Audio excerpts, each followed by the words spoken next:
Once again, good morning, good afternoon, and good evening to you all.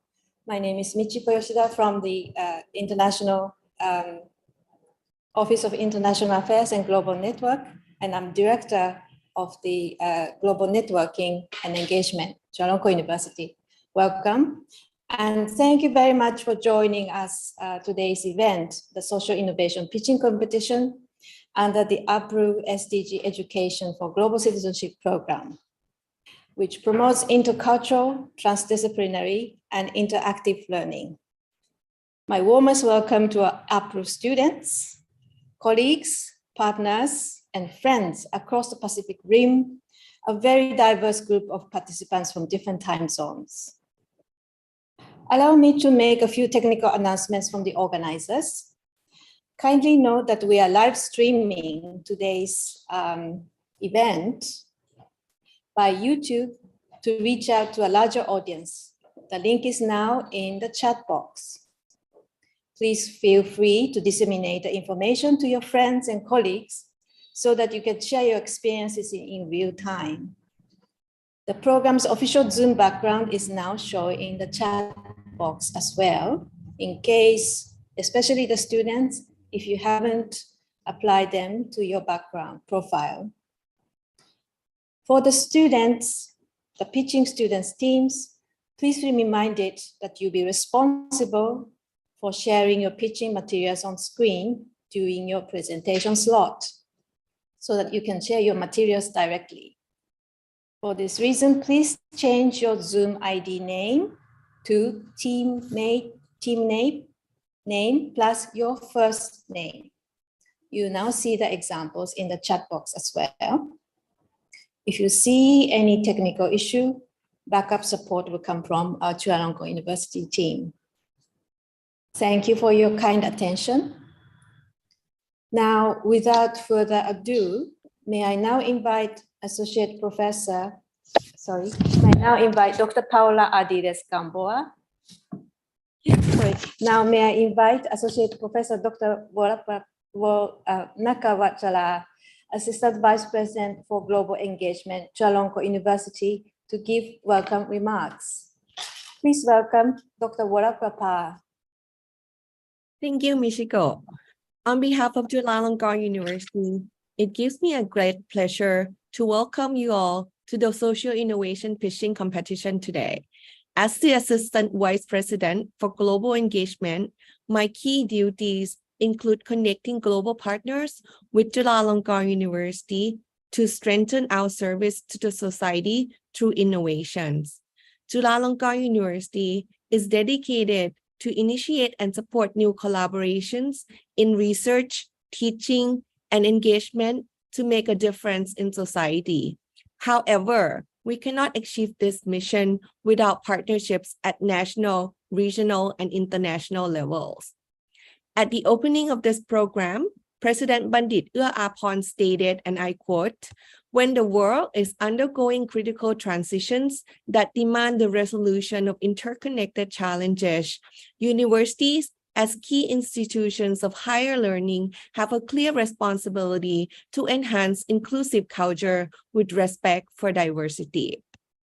I am inspired by our partners who continue to work tirelessly in responding to this shared mission.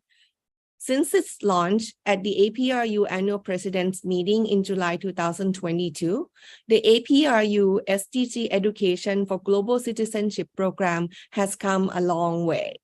Owing much to the contributions of our partners across the Pacific Rim, this new program has flourished and invited many collaborators to support our students' learning. The experiences that they have created are guiding us to strengthen our mission. For this reason, I am truly grateful for our partners who devote their time and share resources to implement this program. For the pioneering cohort of the APRU SDG Education for Global Citizenship Program, this is a very exciting day. I wish you all the very best in the competition. You have already accomplished a great deal, and I am looking forward to hearing more about your continuing learning achievements. Before closing my remarks, I would like to express my sincere appreciation to the Chinese University of Hong Kong, co-chair of this program, and 4 of our core partners, Kyushu University, Shanghai Jiao Tong University, Simon Fraser University, and the University of Malaya. I would like to express my gratitude to the Social Innovation Program co-designers, lead mentors, lecturers, and all the resource persons. I would like to also take this opportunity to express my special appreciation to the UN Resident Coordinator Office for Thailand, which has been providing us with invaluable suggestions, collaborative links, and encouragement in many ways to work toward the global goals through joint efforts. Thank you very much. Thank you very much for your warm welcome remarks, Dr. Boraprapa.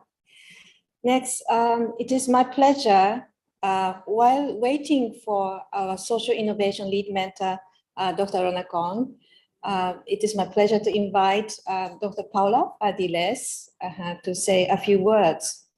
Let me first of all remind you that we'll be starting with the competition, the pitch presentation with 4 teams in the morning, with a short break in between, before going into the other 4 presentations. And there'll be a short question and answer session directly engaged by our UN panel of judges. Okay. It is my pleasure to introduce you to Dr. Paula Ardiles Gamboa, who is a senior lecturer in the Faculty of Sciences, Simon Fraser University. She's a multidisciplinary practitioner scholar who has been recognized for her innovative, collaborative, and intersectoral approaches in health promotion, policy, practice, research, and education. And she has been a co-designer of a social innovation program. Paula?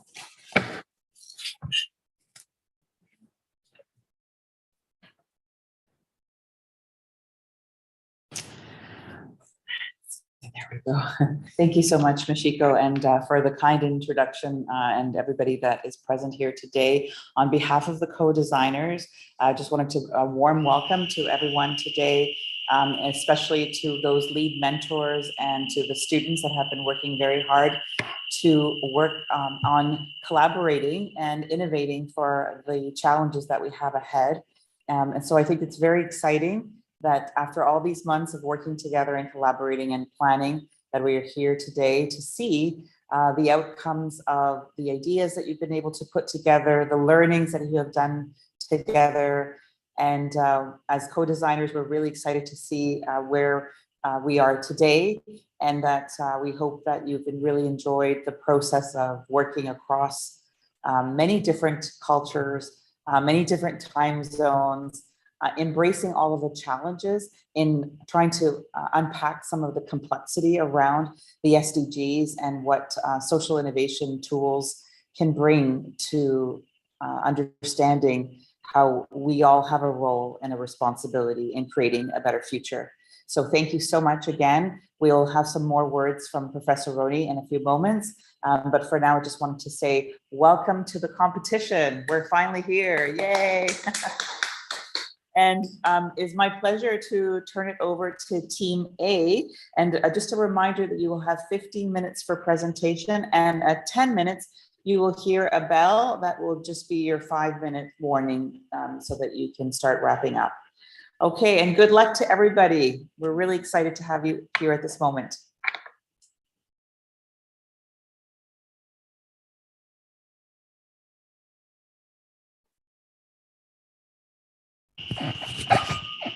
Okay, is Team A ready? Yes, we are ready. Okay, yes, please go ahead. Okay, thank you. Good morning, everyone. So, or good evening, everyone. So today, as Group A, we're going to introduce our program called the MHNUC, and the presentation would be delivered by my teammate Humaira and I. And before we get into the nitty-gritty of the information, let me just first do a brief introduction. So our program is targeted to somebody living in East Asia, and these are like the typical stories of someone living there. So when you ask someone about mental health, the first reaction of them would probably be, what is mental health? Or how are we going to find more information on mental health if they are interested in learning more about mental health? So for someone like me, when I ask my mum, dad, and teachers about mental health, they think of it as arbitrary. They'd probably say something like, we already don't have enough food to eat. You taught me about mental health? Do your homework lah. And then they don't really give you an answer of what mental health is. And then you browse through YouTube and see some channels that talks about mental health, but most of those people are Caucasians, and you don't find it very relatable to you and your situation. And then you turn to the TV, and people talking about mental health on the TV are usually celebrities, which again you don't really find it very relatable, because obviously those people live in the rich and glamour, and you don't really have the privilege of that. And then you go on the internet and search up mental health, and then as you know, internet is full of very many misinformation and disinformation, and you don't really know what to trust. And now you're stuck in a limbo where you want to learn more about mental health, but really don't know how. And today, may we offer a solution for you. And now I'll pass my time to Humara to talk a little bit more about our program, which we hope to really break this cycle of misinformation and disinformation while offering good, valuable information to people living in East Asian countries or lower income countries. Thank you, Katie. And now we will start our presentation from the video.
Hi, thank you to Katie for introducing our idea.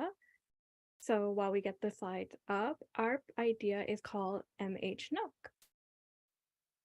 And today we're just going to be going through the introduction of what we decided to do, the problem we found, our solution, the people who we're going for, and the business model. If I were to ask you what mental health is, I'm sure everyone here is familiar with it. Nowadays, the meaning and importance of mental health are being widely popularized. If we were to search online for mental health, there will be many related searches. The people around us probably understand how to seek help, receive consultation, and treatment. But where is the nook of mental health? Where have people not yet realized their value in the spirited world? Where has this beam of sunlight that shines on everyone? Hello, Team A. Can you raise the volume of your presentation?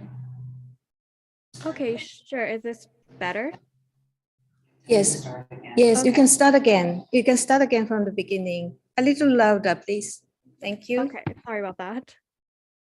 Yeah, so if I were to ask you about what mental health is, I'm sure everyone here will be familiar with it. Nowadays, the meaning and importance of mental health are being widely popularized. If we were to search online for mental health, there will be many related searches. The people around us probably understand how to seek help, treatment, and consultations. But where is the nook of mental health?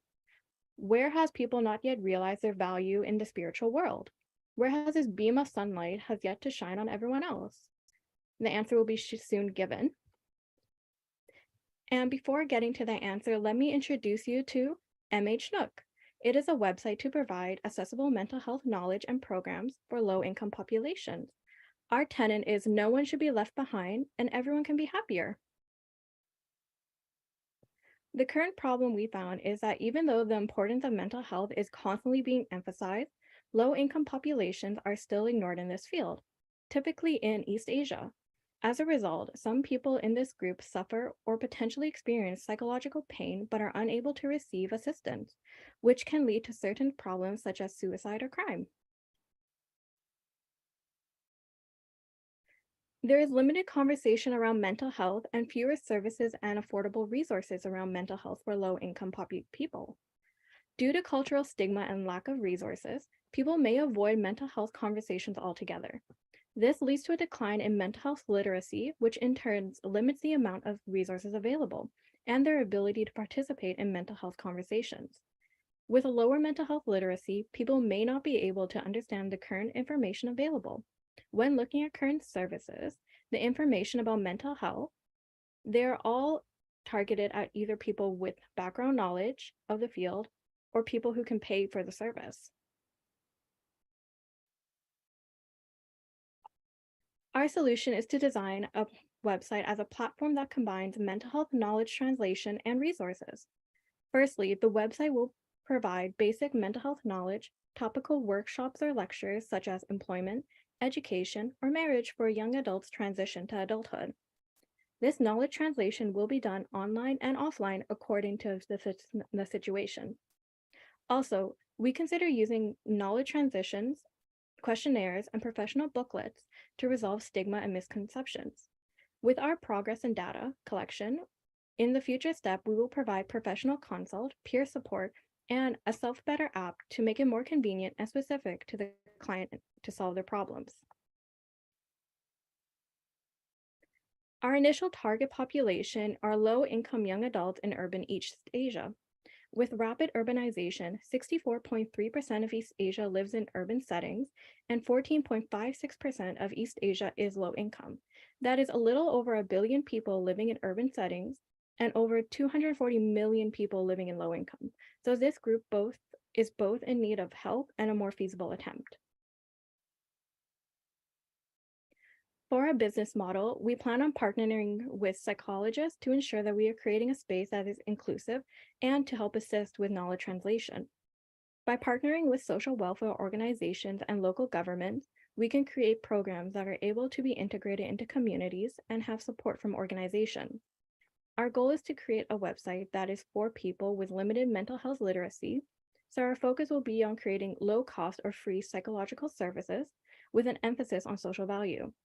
Since we are an online platform, we will attract our users by holding events or information sessions at universities or common centers. Just because we are targeting lower income people does not mean our platform cannot be used by everyone. It is a welcoming space for anyone if they wish to use it. Since we are a nonprofit, the main cost of the website will be operation, cost of consulting, publicity costs, and new developments for the platform. Our main source of income comes from social welfare organizations, enterprises, and advertising.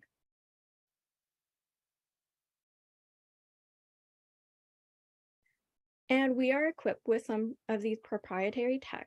With our website, we will stand out as one of the few mental health services targeting low-income young adults. In East Asia, there are a few services for mental health, so we will be providing information as a building block for mental health literacy.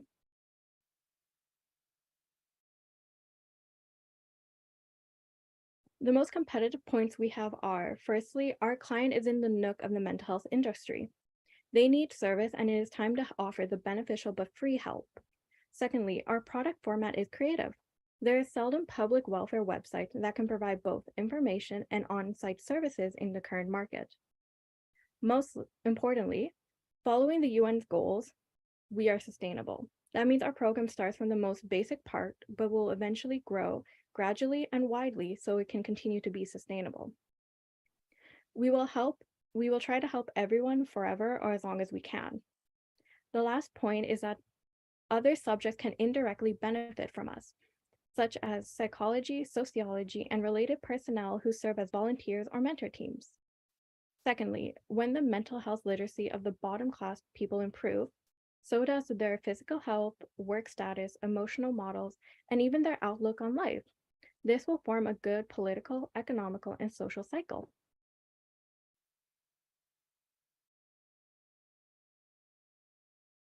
And this is where we are currently. Right now, we have research about mental health and socioeconomic status, research on knowledge translation, our idea for the website, and an original team. What we will need in the future is psychology professionals, web developers, organization partnerships, pilot objects, and competent volunteers for on-site activities. By working with all our future partners, we can hope to leave no one behind and ensure the happiness of everyone.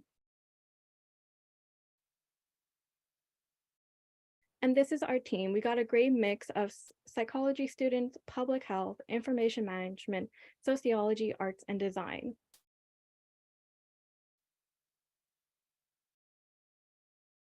And if you have any further questions, these are some of our contact information.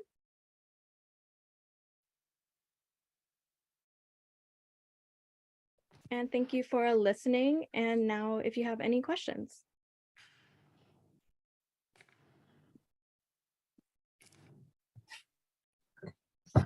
Thank you so much, Team A. Wonderful presentation. We're very, very pleased to have you get us started. And we're going to now have the opportunity to turn it over to our three esteemed judges that are here with us in the room. And we'll have about 5 minutes for any questions you have for Team A. And so what I would ask is that if you would raise your hand and introduce yourself as well as the organization that you're representing, and then you can pose the question to the students. So maybe we'll try to see how many questions we can get in 5 minutes.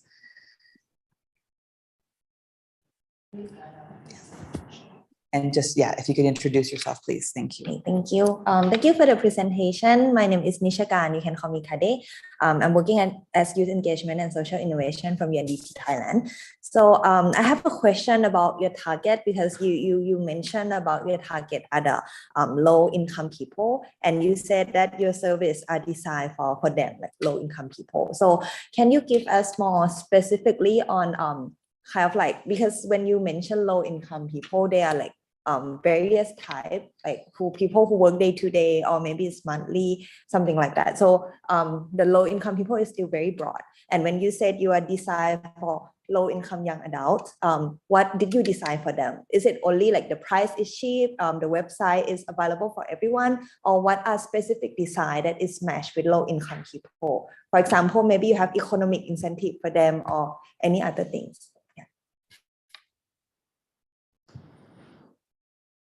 Back to Team A, you can answer the question, please.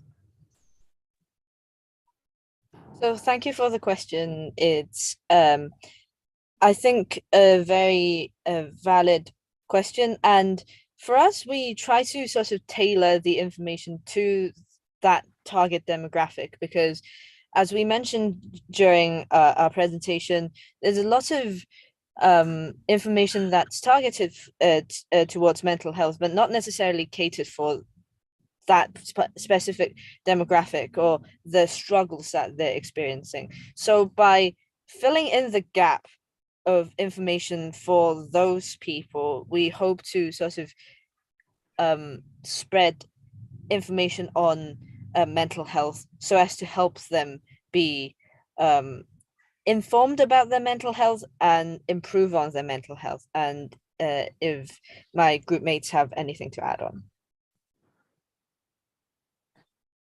Yeah, I can actually.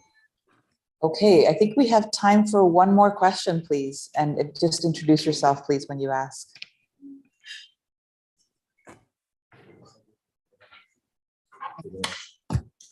Hello, my name is Marisa, and I'm a Partnership and Development Finance Officer with the UN Resident Coordinator's Office. Thank you so much for this presentation. I saw on your presentation, you talked about having partnerships, mentioning that if possible, governments in remote areas would be a possible partner. If you could clarify that a little bit more. And then secondly, whether you had any considerations adding like a gender kind of analysis to your project. Thanks. Okay, thank you for your question. For the government assistance, what we thought is that when we really applying our project to the on-site part, when we try to do our project, it may be difficult for us to contact the communities or the villagers. So if we have the government help, like introduce what we are and what we will do, it may help the participants to understand and accept us and our project. And sorry, could you repeat your second question? The second part was about gender, whether you've thought about perhaps adding some kind of gender analysis, looking at the differences between how mental health affects men and women, perhaps differently.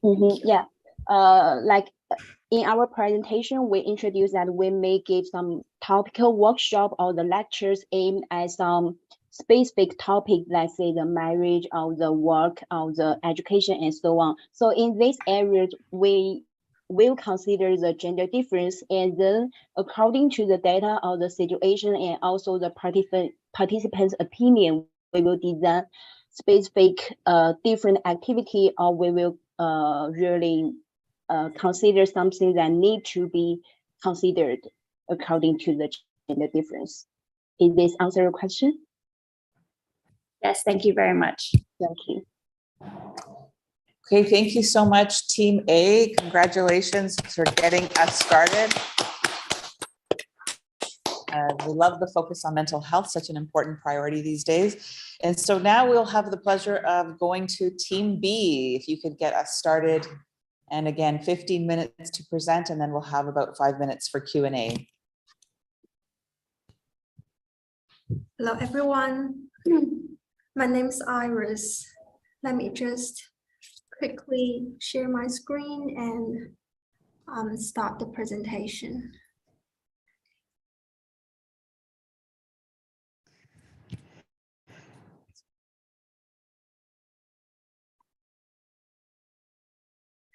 All right. Welcome, everyone. Welcome to our Group B pitch presentation. My name is Iris, and today me and Annie will be the main presenters representing our team. Our topic is on rules for 15 minutes community. Our topic is on 15 minutes neighborhood, which is a very popular sustainability related topic, especially after the COVID-19 pandemic. Our proposal and designs more focus on the well-being and convenience of a local community. Start with integrity of community and upgrade to resilience of a city, also including the livability of a city. So let's now begin with a short video.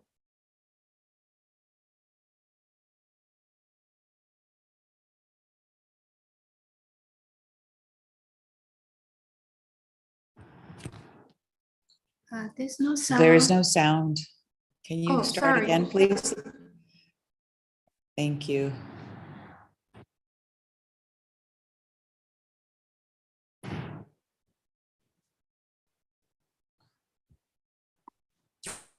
We could hear you, we just couldn't hear the video. Yep. Let me try again. Sorry. Okay, no worries.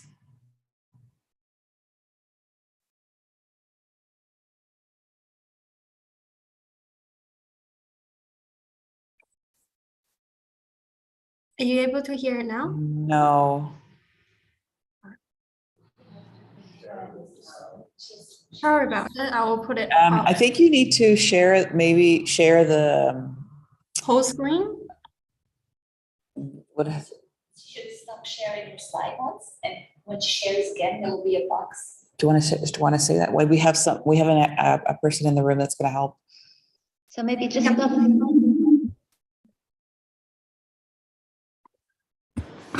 So yeah, just stop sharing once, and when you start sharing again, you will see that there is a sound, a little box where you can click share sound as well on. Oh yeah, sorry, I missed out on that. that. Will work.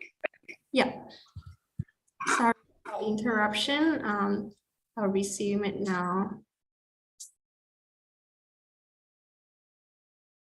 Yep, let's start with a little short video.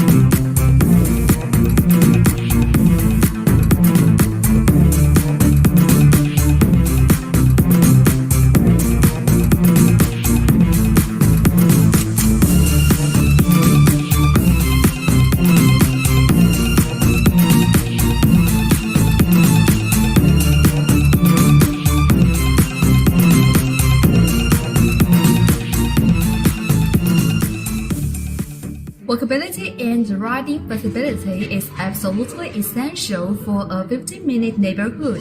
I think it may be helpful to plant more torches beside the street, which provides shade and comfort and instinctively slow down traffic. Also, setting shared bike stops every 1 kilometer and less than 300 meters from the subway stations may be a good idea. In many modernized cities, 15 minutes neighborhood is already achieved. For example, at where I live, Auckland City Centre, I can reach all the essential facilities within a 15 minutes walk. Thus, I believe the issue lies in more rural areas where the population is less dense. My proposed policy have a centralized facility that at least include a small supermarket and clinic. In the rural areas that I'm targeting, I plan to have this facility in every 8-kilometer radius area. As I stated, a 15-minute neighborhood should make sure no one is left behind. This means valuing the lives of vulnerable groups, including children, the elderly, and so on. It is a good idea to build schools within the community and provide children with an opportunity to walk to school. In addition, small and medium-sized community hospitals should be established. This will make it easier for residents to access routine medical services.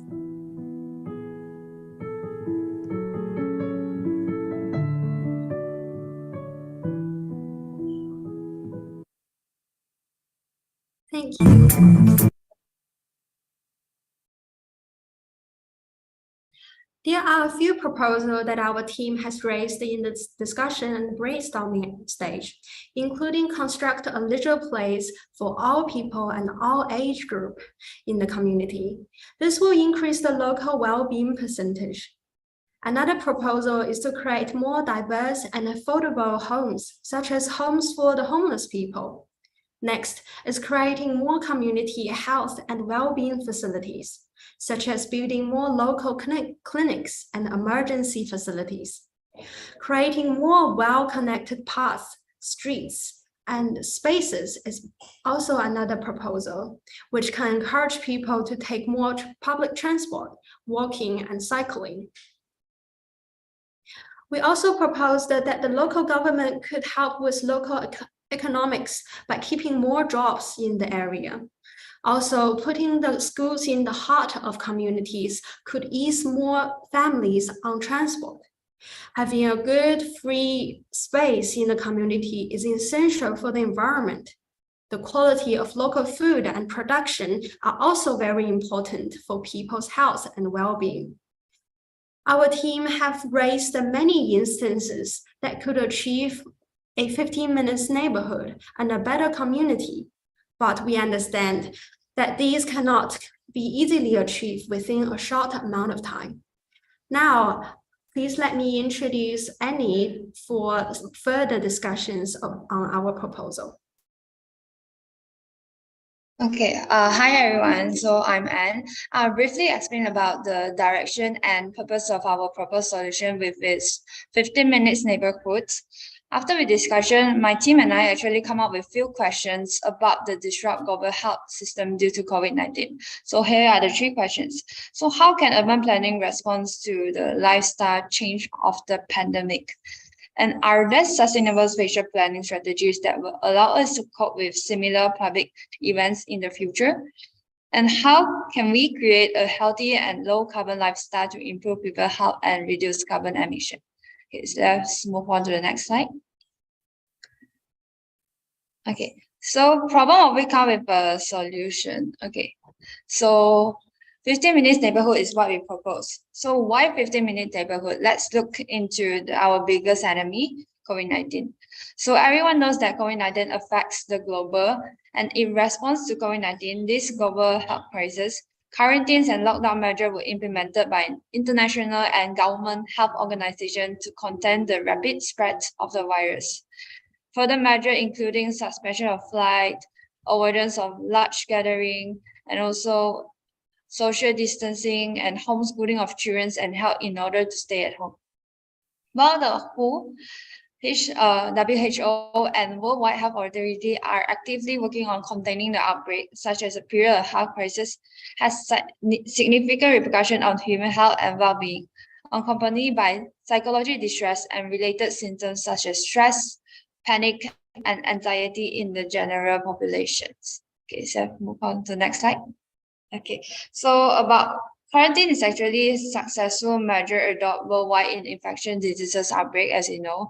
However, it represents an unfavorable experience for the populations, such as movement restrictions, separation families of friends, limited freedoms, and fear of an uncertain future are all factors that may exacerbate negative psychological impact. This our proposed solution, 15 minutes neighborhood, are targeting on 3 sustainable development goals, which I see here. Mainly is good health and well-being, and sustainable cities and communities, life on lands. Okay, so what is a 15-minute city? Okay, as you can see in the picture, the idea is mainly like this. 15-minute city is a new urban model that promotes a human-centric and environmentally sustainable urban future. The idea at its core is that the cities should be designed or redesigned so that residents of all age, backgrounds, and ability in all parts of cities are able to access their daily needs such as housing, work, food, health, education, and culture as leisure, as mentioned by the example that Iris proposed beforehand. And so with all this must be within the distance of 15-minute walks or either bike ride. Okay, the model supports a decentralized city and model shift away from private vehicles, which at the same time reduce the use of fossil fuels and increase the quality of life for citizens. So the benefit as mentioned below, first will be better health and quality of life. These 2 are the main benefits. So it will be less commute time because 15-minute walk. So it will improve the physical and mental health, improve the cleaner air because less healthy food options and quality green space and a stronger community ties that reduce loneliness. Okay, so second, it will be a more equitable and inclusive city because there will be more public space and both indoors and outdoor in which to play, mix, and socialize, supports of neighborhood business and entrepreneur. And the street designs are also good for vulnerable users and people who cannot afford a car. And all this characteristic and facility provided creates a stronger sense of community, and this can actually strengthen the mental health of the community. Okay, so let's move on to the next part. Okay, so Overall, this proposal is targeted at improving the city as whole and make sure all areas meet the 15 minutes neighborhood target. The urban area will also be analyzed under the same criteria, but we do not envisage a large number of facilities will be needed. Okay, so this is actually at the end of our presentation for our group, which we propose a 15-minute city to shape the future of health and well-being of global citizens. Thank you very much, and we are open to any questions. Sorry, I have something else to add. Sorry, we didn't communicate too well. So for this centralized facility is one of our proposal. So I have briefly mentioned before in the video. So in many modernized city, 15 minutes neighborhood is already achieved. For example, in where I live, Auckland City Center, I can reach to all essential facilities within a 15 minutes walk. So thus, I believe the issue lies in more rural areas where the population is less dense. As we can see this example in the PowerPoint, which is Sydney City Centre in the more rural areas. So my proposed policy has a centralized facility that at least includes a small supermarket and clinic covering necessities. In the rural areas that I'm targeting, I plan to have this facility in every 8-kilometer radius area. The arrangement of these circles will be planned carefully depending on first, on population density. In rural areas where the population is spread across a large area, I believe the definition of 15 minutes neighborhood should be altered to 15 minutes by public transport. Thus, the second factor affecting facility location is the availability of public transport. Finally, we need to consider the impact on local businesses. In areas that already have a supermarket or a clinic, a facility will not be present to put on additional pressure. This project will require some degree of support from the government. Private companies cannot have much incentive to set up some in several rural locations due to a lack of customers, leading to low profitability. The government can address this by providing subsidies to private firms or completely running these facilities. Alternatively, we can consult local businesses and ask if they are willing to relocate to our facility. This approach is beneficial because the local businesses will bring their existing, probably loyal customer base and hopefully make the community accept the new facilities. Overall, this proposal is targeted at improving the city as a whole and making sure all areas meet the 15 minutes neighborhood target. The urban areas will also be analyzed under the same criteria, but we do not envision a large number of facilities will be needed. This is one of our group meeting, and this is a screenshot of our team. Thank you very much, guys. And we are now open to any questions. Thank you so much, Team B. And we won't take away any of your time. We'll pass it over to our judges for questions and comments, please. Hi, everyone. My name is Dayan. I'm a statistician at the United Nations ESCAP. And I really appreciated Team B for this excellent presentation. And I'm ready to move to anywhere we have this 15-minute community. But I would like to know more because I'm curious to understand better. How do you plan to implement this? Who would you partner with? And how would you go about the practical steps of creating these 15-minute communities? So as I mentioned in the presentation, I don't think that this will be achieved by any private firm. So I think the first step is definitely getting some support from the government and partner with the government, implementing these kind of facilities under the government support. And also if we can, because we are not aiming to put any more pressure to the existing facilities like local supermarket or clinics. But if there's a chance that we can actually combine those facilities together as a centralized facility, under a government control, like run by a government, or even just getting more support by the government, that would be great. Okay, wonderful. Thank you for answering that. And we have time for more questions or comments. Hi, this is Marisa again. Hello. Great presentation. Thanks so much. Just a quick one. You mentioned that a lot of different activities that you have planned, and it is difficult to do it in a short time. Whether it's the diverse and affordable homes to the different facilities, providing green spaces and local food production. So if you had to prioritize, what would you prioritize first? Thanks. So because we have raised a lot of proposal and the topic of 15 minutes neighborhood, but we will first targeting in the rural areas and try to implement the centralized facilities.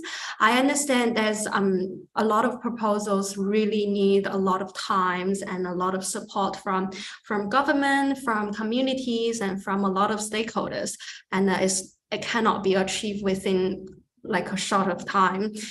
But I think this our team have discussed that this centralized facility could be one of our first steps to implement in the rural areas, and then for proposals like increase more streets and open spaces, and also even affordable homes, that would be second and third steps underneath the local government support. I would like to add on, we actually can focus more on the local food production, as is the basic needs of what we need, and also including the second one will be the global healthcare, any healthcare system, which also the one that we need, to actually solve our mental health issue and also our health issue. Thank you. Thank you so much. We have time for one more question. Okay, so maybe one last question from me. So as I see your plan about like 15-minute communities, is encourage people to spend more time together with the neighborhood in the like outdoor space, right? But considering the like climate change situation right now, for example, we have a lot of PM 2.5 that is also preventing people from spend time in the neighborhood area. And if you want to increase the like possibility of 15-minute community, is also we have to do a lot of infrastructure, and that is also lead to the PM, those kind of stuff. So just would like to throw in like this factor of like PM 2.5 currently. How would you how do you see this factor maybe disengage people from 15-minute community, or how can you still make the 15-minute community possible for people who live there? Yep, I understand that climate change is a major issue in all of our community, and I think not only implementing some centralized facility, but also creating more open space areas, like planting more open space, like a park with a lot of vegetations, that will help with a little bit with the environment. And also people will have a place together, like in the park, where a lot of vegetations and hopefully some more fresh air in this area. This could be also implemented beside our centralized facility, so people can get into the supermarket, and then after that go into the park to have a relaxed time for like an hour or half an hour. I think climate change is a big issue, but as local communities, we can also take more public transport and to reduce the pressure to putting into the environment. Hi, I would like to add on about this. PM 2.5 is actually what happens due to our problem, which is to say that there are a lot of people using car and also environmental problem.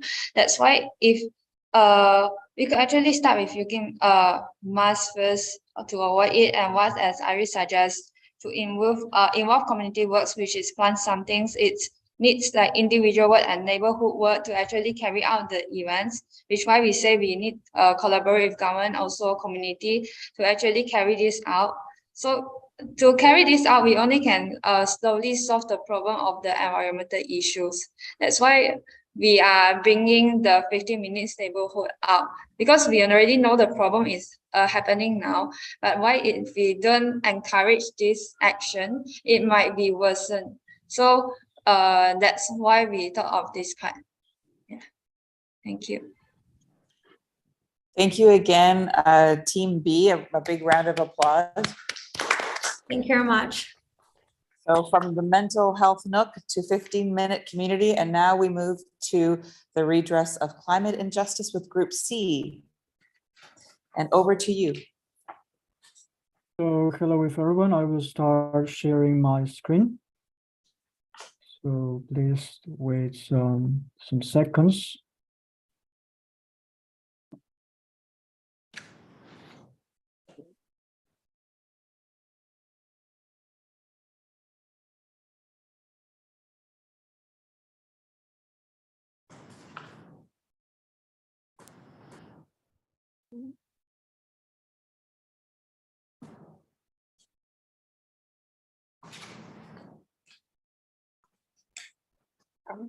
Okay, so please confirm if you can see the screen correctly, please.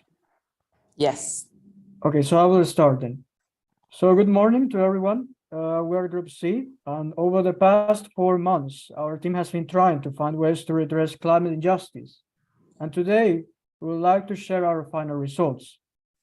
Before we start, I want to, all of the participants, please raise your hand on Zoom if you know what British Columbia has to do with climate change. So please, the ones that actually know or that have some idea, please try to raise their hands.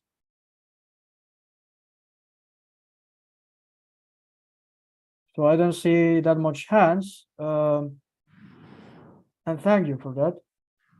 I also have another request from you, and I want you to raise your hand with the Zoom application if you knew that the Indigenous people of British Columbia are not sufficiently protected by the Canadian government against the disaster caused by climate change.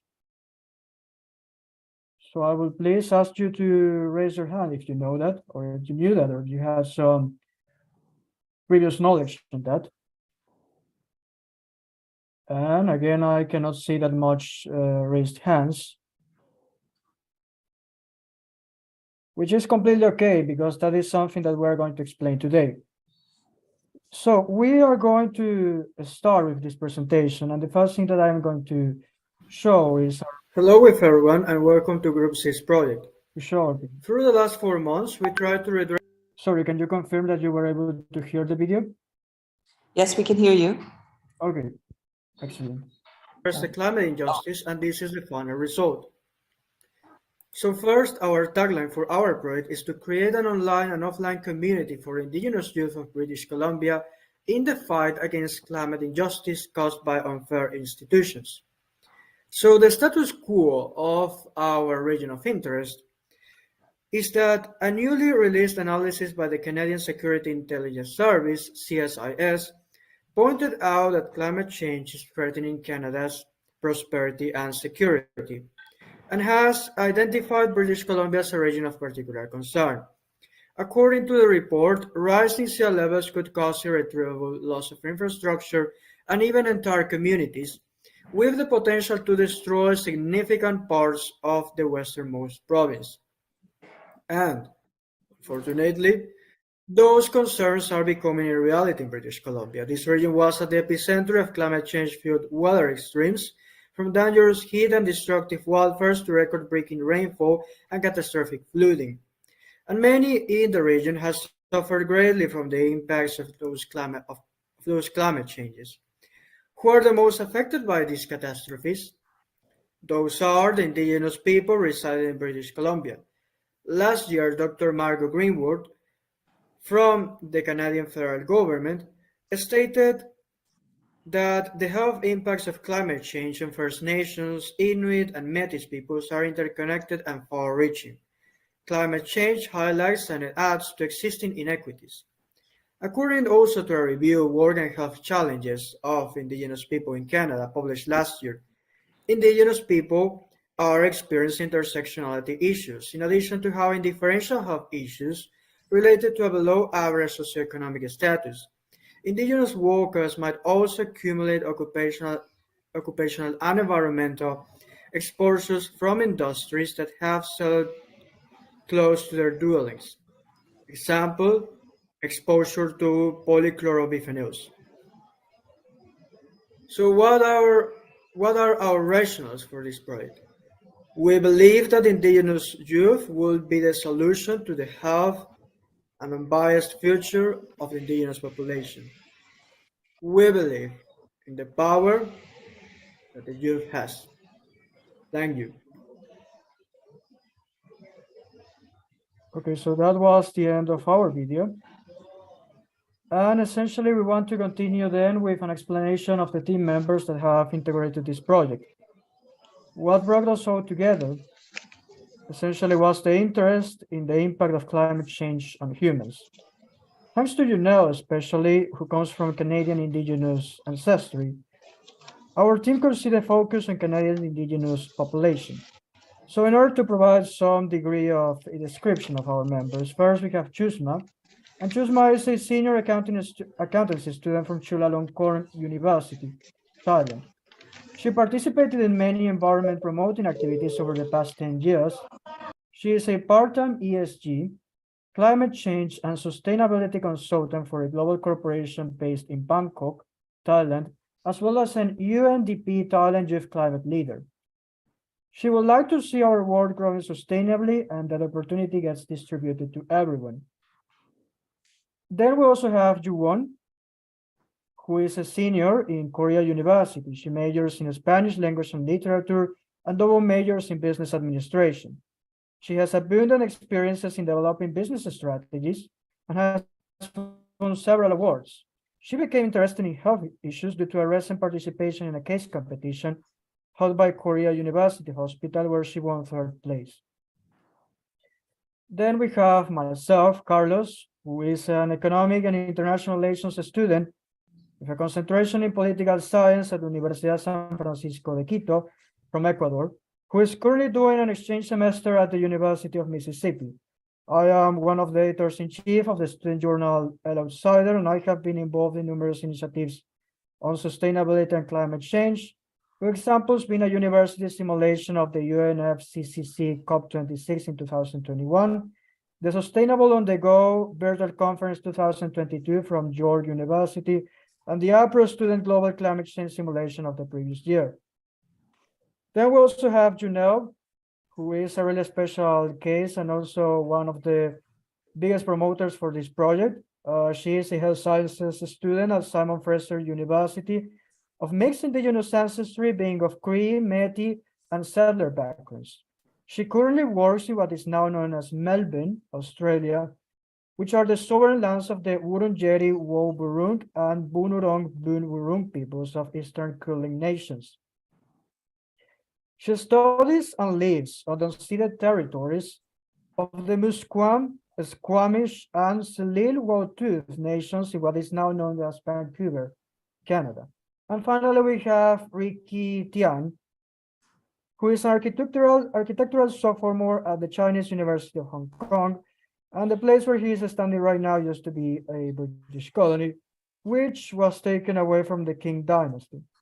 Hong Kong is a cultural hotspot, and people from all 4 corners of the globe make Asia's world city one of the most diverse places on the planet in terms of food, fashion, and festivities, in accordance to the cosmovision and the positionality from Ricky also. So after that introduction of ourselves, we can start, and obviously, according to, as mentioned in our video, the status quo of the region of interest is what is shown below. Essentially, an analysis by the CSIS, or the Canadian Security Intelligence Service, pointed out how the prosperity and security of Canada has been threatened, and identified British Columbia as a region of concern by various reasons, especially that we're going to elaborate later on. On other matters, and according to that same report, The rising sea levels that cause irretrievable loss of infrastructure and even entire communities with the potential to destroy significant parts of the westernmost province. These concerns are becoming a more apparent reality as time passes by. From dangerous heat and destructive wildfires to record-breaking rainfall and catastrophic flooding, British Columbia has suffered greatly from the impacts of climate change. And who are the most affected by these catastrophes? The most affected by these catastrophes are the indigenous people residing in British Columbia. Dr. Margot Greenwood from the National Collaborating Center for Indigenous Health explained, and I start the quote, the health impacts of climate change on First Nations, Inuit, and Métis people are interconnected and far-reaching. Climate change highlights and adds persistent inequities, and I quote, according to a review of work and health challenges of Indigenous people in Canada published last year, Indigenous people are experiencing intersectionality issues. In addition to having differential health issues related to a below average socioeconomic status, Indigenous workers might also accumulate occupational and environmental exposures from industries that have settled close to their dwellings. And that is actually a widespread situation. For example, in South America, where my positionality comes from, there is also a lot of abuse from industrial and human action against the livelihoods and the dwellings of the indigenous people, and that is our biggest concern. As stated also in our video, we believe that the indigenous youth will be the solution to the health and unbiased future of the indigenous population. Youth takes up a large share of the total indigenous population in Canada, specifically in British Columbia, where there are around 110,000 young indigenous people. And we believe in the power that they have. So in terms of the SDGs, with our project, we hope to achieve these 6 SDG goals. We believe that we can provide good health and well-being, quality education, reduce inequalities, and motivate climate action. Peace, justice, and strong institutions, and partnerships for the goals. So what is the tagline for our project?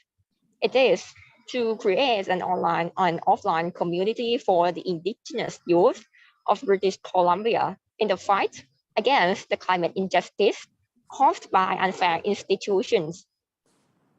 For those indigenous communities,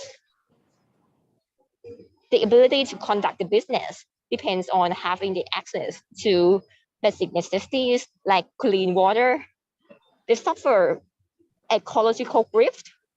Water sources are deteriorated. Ecosystems become less healthy, and expensive natural calamities are sparked by human activities. Based on our in-depth research and continuous reasoning, we generated our problem statement, which is anthropogenic climate change negatively affects the mental and physical health of indigenous people, including the youth. We kept searching for the root cause of their ecological grief. We empathize with their grief since their surroundings were lost. The indigenous have endured the persistent land justice, and the effect of the climate change are compounding to their health issues. We would like to ask another inquiry in the light of the phenomenon we are currently experiencing. Has there been a response to this? Essentially, it saddens us to discover that the indigenous communities face disproportionately high level of the climate change, vulnerability, and have little leverage in negotiations with the businesses or governments. They are vulnerable to the consequences of climate change, which brings us to the core of this calamity. This is the result of racism and historical institutional injustice in British Columbia. And now comes to our statement. How can we build a resourceful community for indigenous youth in the rural British Columbia so that they can combat institutional and environmental injustice more successfully?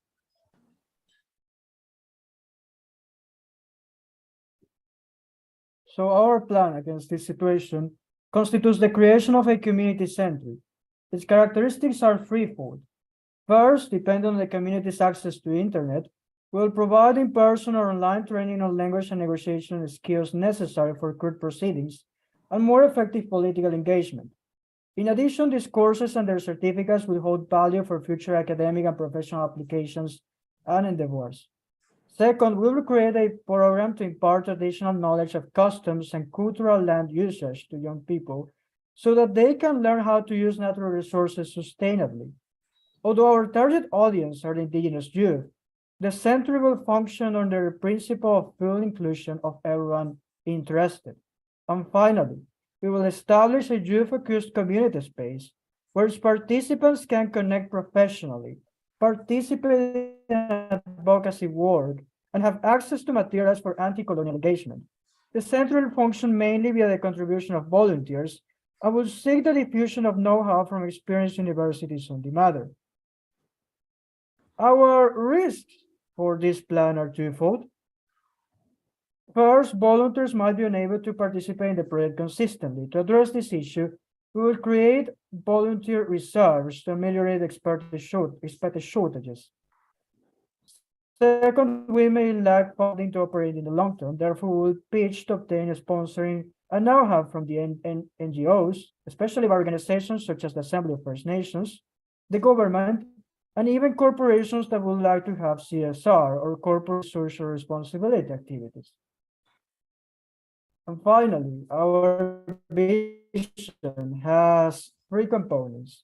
On measurement, the success of the project will be determined by the number of people participating in each training, course, or activity, and the retention rate. This data will be collected via surveys and Google Forms or Qualtrics, asking for a grade of satisfaction for each of the activities we organize. Later, we will export the databases to statistical software such as R or Excel and determine what courses or activities people are more satisfied with. Triangulations against external data and reports will be used to ensure the validity and accuracy of our internal findings. Regarding cooperation, we plan to start the center on a small scale without a substantial support. However, eventually we will collaborate with amicable NGOs and initiatives in the area. To promote our activities, we will advertise our events via social media platforms such as Facebook, WhatsApp, Instagram, or LinkedIn. Concerning Ascent, in the next 3 years, we would like to hold sessions twice per month continuously, and the number of participants per course is more than 30 people. And finally, these are the slides of the bibliography used for our research. Thank you for your attention, and now we are open to your questions. Thank you so much, Group C, for a very compelling and important discussion. I'm going to pass it over to our judges for 5 minutes of questions, please. Okay, thank you for the presentation. So my question would be like, I think it's very important to have a network of the indigenous youth because they have a lot of knowledge to share. But my question would be, how would you leverage beyond the indigenous youth network? If we have that network exist, what are the mechanisms that they can address the climate challenge? Like, for example, who should they work with and how we could make them working with the stakeholders?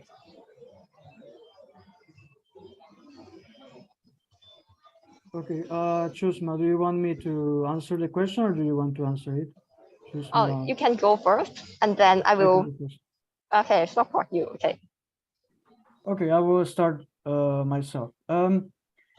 Essentially, we have 3 objectives for this organization. We have the courses in terms of litigation, the courses in terms of cultural preservation, and also the center functions as a forum for these connections. One of the things that it is important is that we can have perhaps our own database in terms of contact information that we can use. And the objective is that essentially, and the long-term actually objective is that is, for example, if the members of the center want to unify or perhaps create a further movement, especially in the terms of that these members should be in our perception in the East Europe, that is like our main target audience. So of course we are completely open to everyone else interested, but these members are able to access this database, are able to actually create some rapport with the members at the century, and therefore being able to create some alliances that may help them perhaps be more unified at the moment of, for example, doing some activism or try to negotiate something or try to at least diffuse news of what is happening with their land, especially in terms of disasters or even disaster prevention. So I don't know if Chusma, if you want to continue elaborating with my question or. Oh, okay. The youth can also partner with other NGO organizations like UNDP and the United Nations to hold the activities and sharing the knowledge, the opinion to other youth in different nations too. Because together we can make the change and impact. Thank you, Chusma. And do we have another question or comment from the judges? Thank you. Thank you so much for your presentation. And it's great that you are looking into like the vulnerable groups and looking at who's at risk of being left behind. My question is about success and like your idea. What does success look like to you? How do you know your idea is successful? Thanks. Well, first, in terms of quantifiable or even a really specific image, essentially that this century is able to operate on the long term, that there are courses, that there's a curricula for courses, I developed a curricula for courses, small courses, obviously, ones that do not take that much time from the obligations of the members, but essentially that there are courses which may include perhaps 15 or even 30 members. Obviously, that is looking forward into some further years in the middle term, essentially. And that operation to have that as a century, to apart from that also have the collaboration, the sporadic collaboration also of some sources from perhaps the Assembly of First Nations of British Columbia, to perhaps make some events and be able to actually showcase those events for our members, especially panels of discussion and also any sort of activities that may prove beneficial for the people. And apart from that, also the contributions from academia in the universities that may be interested, but obviously that also looking into a long term and after securing the operation of that century. I would like to add my opinion too. The success of the project in numbers would be measured by the numbers of people participating in each training course, like not less than 30 people per training course. And in each course, if it is like the long-term course, like I'll have 10 or 20, 10 or 15 sessions in a row, the retention rate should be about like not less than 70%. And also within our 3 years goals and our long-term goals, we expect to hold each session every 2 weeks, and the participants in each session is more than 30 people. And this is what and how we can measure our successful in number at what Carlos just said. Great, thank you so much for that response. Any other last comments, questions? Okay, well, thank you, congratulations. Woo. Thank you so much. Group C, thank you so much. We are now going to move to Group D, which will be the last group before we take a little break. So over to U8.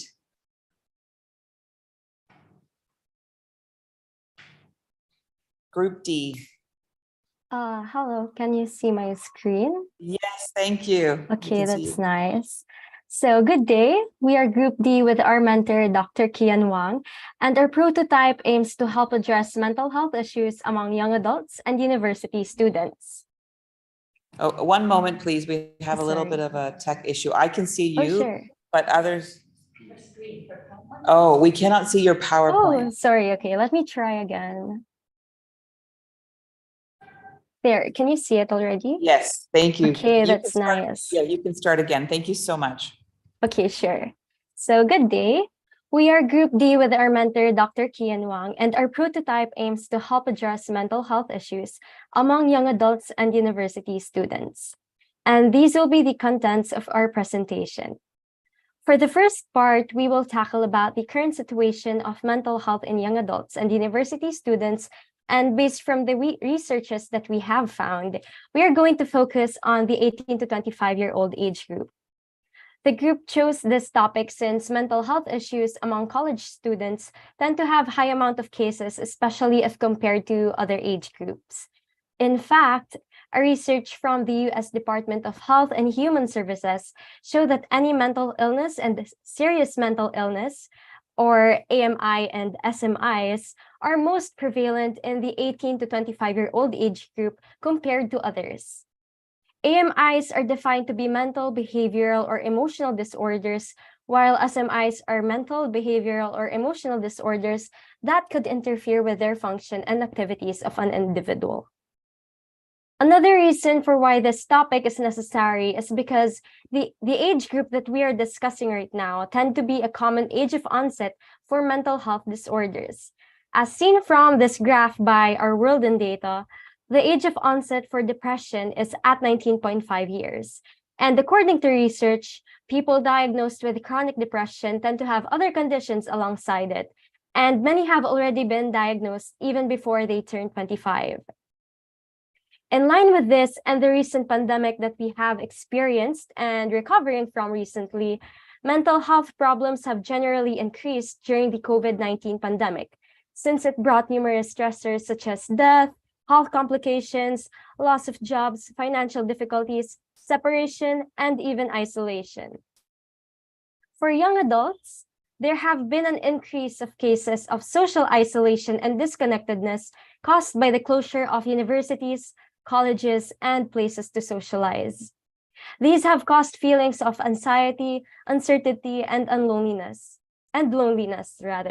Another research from the Journal of Southern Medical University also indicated that depression and anxiety is positively correlated with stress experienced during the COVID-19 pandemic. And the researchers have used Spearman grade correlation analysis in this case.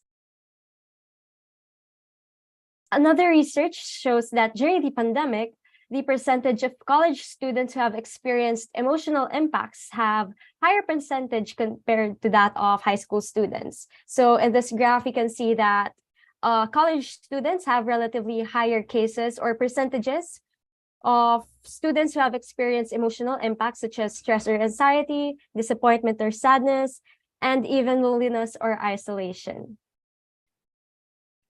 With all these said, the issue needs to be addressed to ensure that young adults and university students could have improved well-being and productivity, especially that having proper mental health care could help with academic performance, motivate them to stay in school, promote suicide prevention, and foster a supportive campus culture. And this could be done through creating a prototype for mental health wellness that is technology-based and organization-based. In this way, remote care services could reach young adults and university students anytime and anywhere in a convenient manner to help spread information and valuable programs, while the creation of organizations could help establish and foster activities to spread awareness and empowerment regarding mental well-being. And before we proceed to our prototype presentation, here is a short video.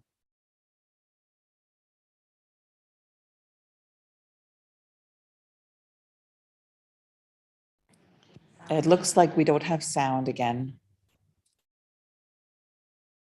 Okay, so let me share again, sorry.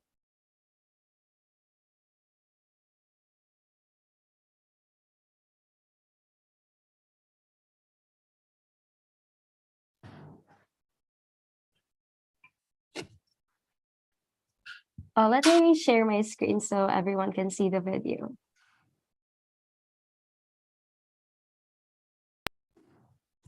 And when you share, please don't forget to click the share sound Oh, small sure, box. I got that. Yeah. Okay, so I'll try this.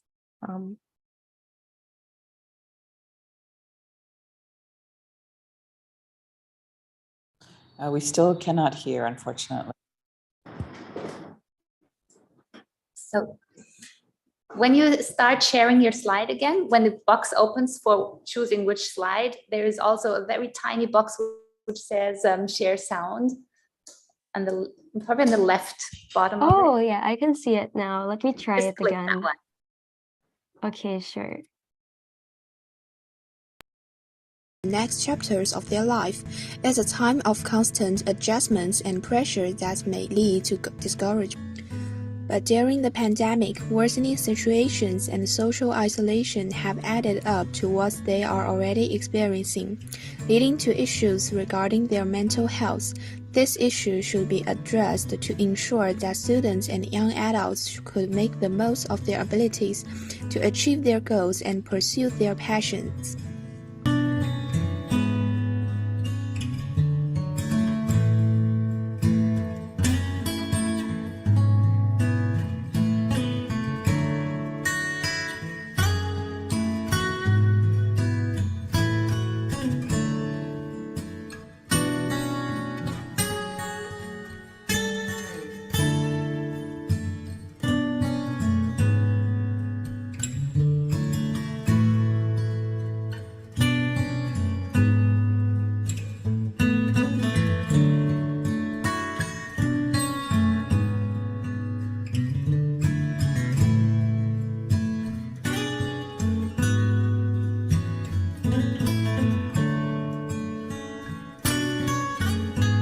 Introducing UAID, an internet application that could be accessed anytime and anywhere to help supplement the mental well-being needs of university students.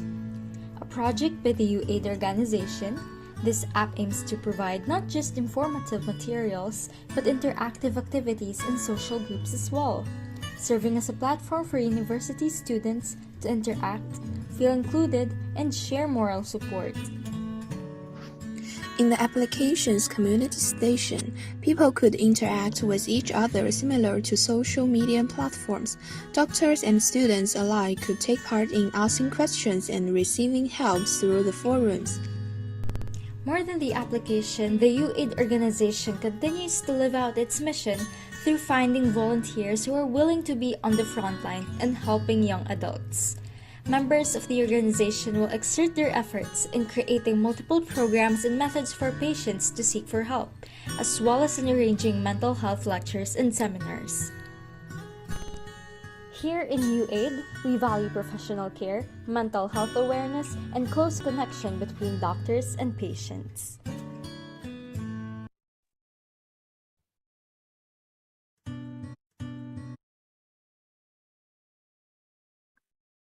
In the second part, we will introduce you our mental health application prototype.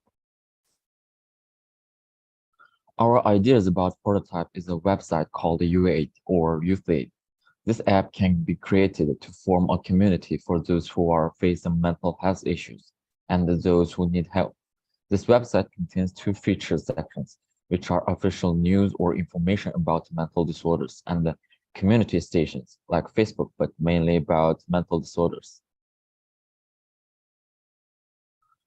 In the first sector, our section will contain three parts. Like first one is symptom about mental disorders and provide advice on medication, and the official news about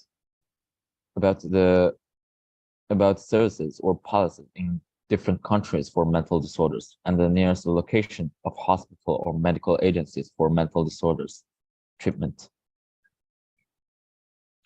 And in the second sector, we have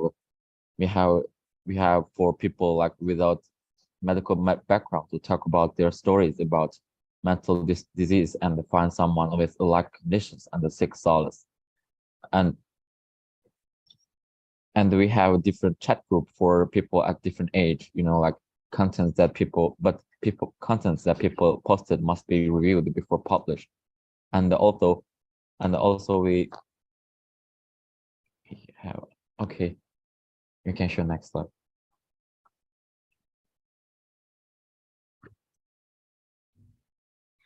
Hello everyone, my name is Runwei, and today I will talk about the part 3 community organization towards mental health. And first, I will talk about introduction of our mental health community organization. Our organization can give timely care for young adults and creates an atmosphere that we care about the mental health. With these two main functions, our organization can make everyone aware of the importance of mental health. And how can our organization help people have mental health? For organization, it will find volunteers and gain social support. This will provide multiple methods for patients to seek for help. And for volunteers, he or she should be with knowledge backgrounds of mental health. He or she should be patient and friendly. With the help of organization and volunteers, young adults can search for professional help timely. And what special functions we have? We have professional care, mental health, and some mental health lectures. With these two special functions, closer connection between doctors and patients will be made. And thank you all for listening. We are Group D.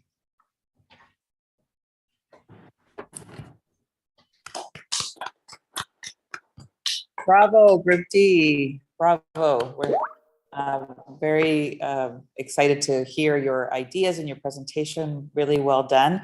We're now going to pass it over to our 3 judges for questions and comments. Please, over to you. Thank you very much. It was a very clear presentation. I really liked how you used evidence-based data in explaining your proposal. And I really like how you wanted to include volunteers. They're an important group. My question is, how do you plan on recruiting these volunteers?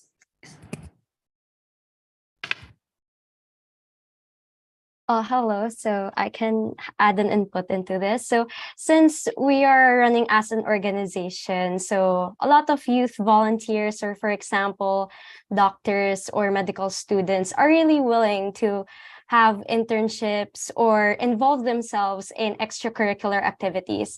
That's why running this organization, we can partner with universities in different parts of the globe, top-tier universities from anywhere, such as my university and universities in Southeast Asia.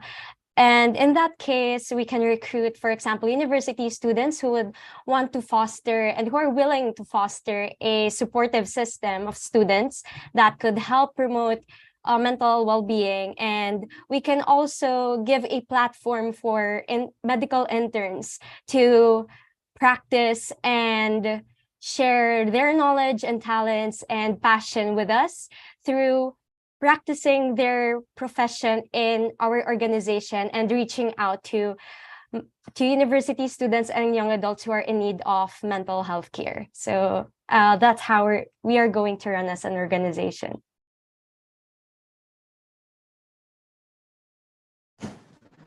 Great. Do we have another question? Yes. Okay, yeah. So I have follow-up question from Kun Marisa as well. So I see how you recruit the volunteer, and most of them would be the intern. So the question is, how would you ensure the quality of the support? Since the intern, they are also practicing as well. How can you ensure that the quality of the volunteer is good enough? And at the same time with the communities, the group community that you ask, you have a community for them to share their story. How can you make sure that like it would be the supporting community and don't have the bullying or the toxic issue within the communities?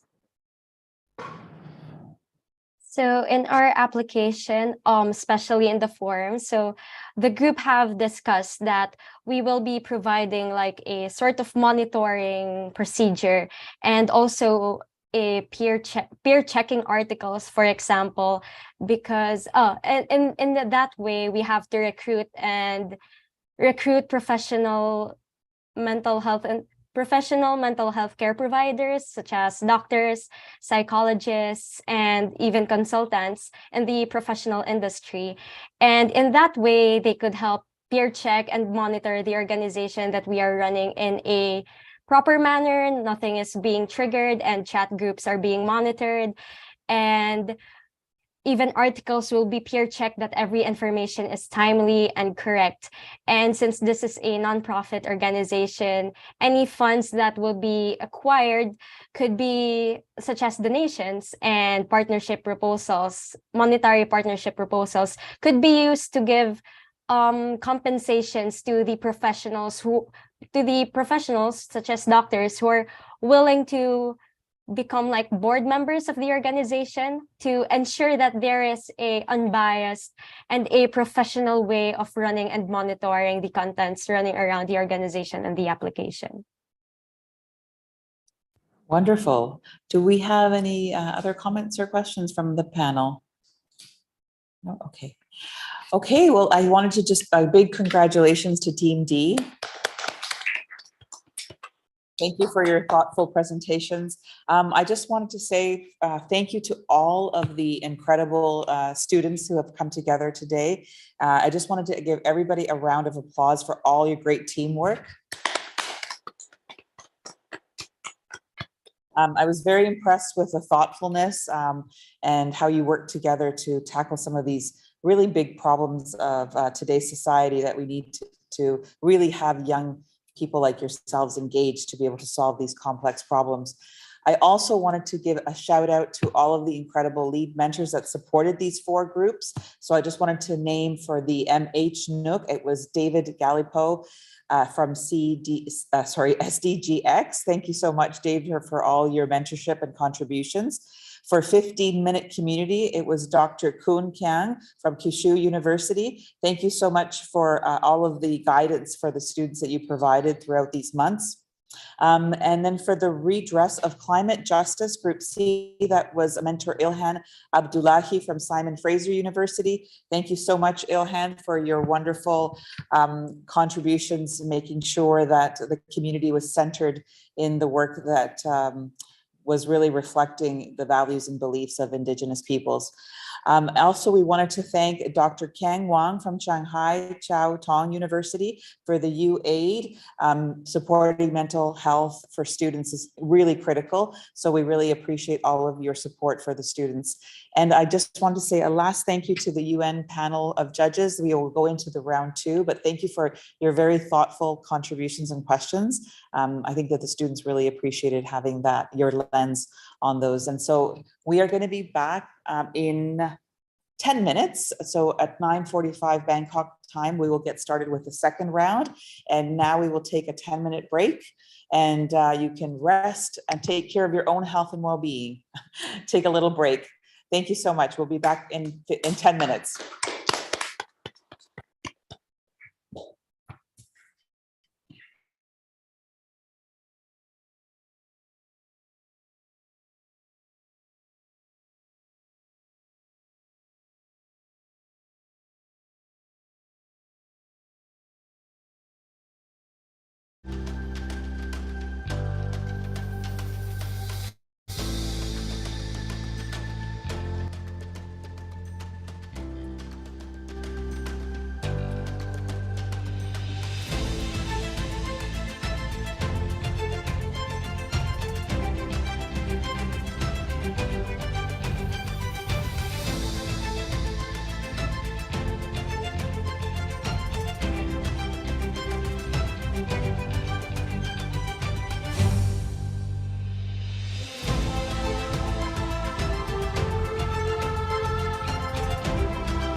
Hi guys, welcome back for the social innovation pitching competition in the second round.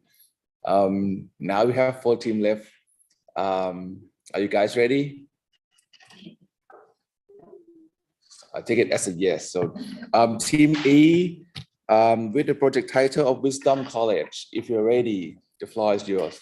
You got 15 minutes to pitch and then 4 minutes for Q&A sessions. Go ahead.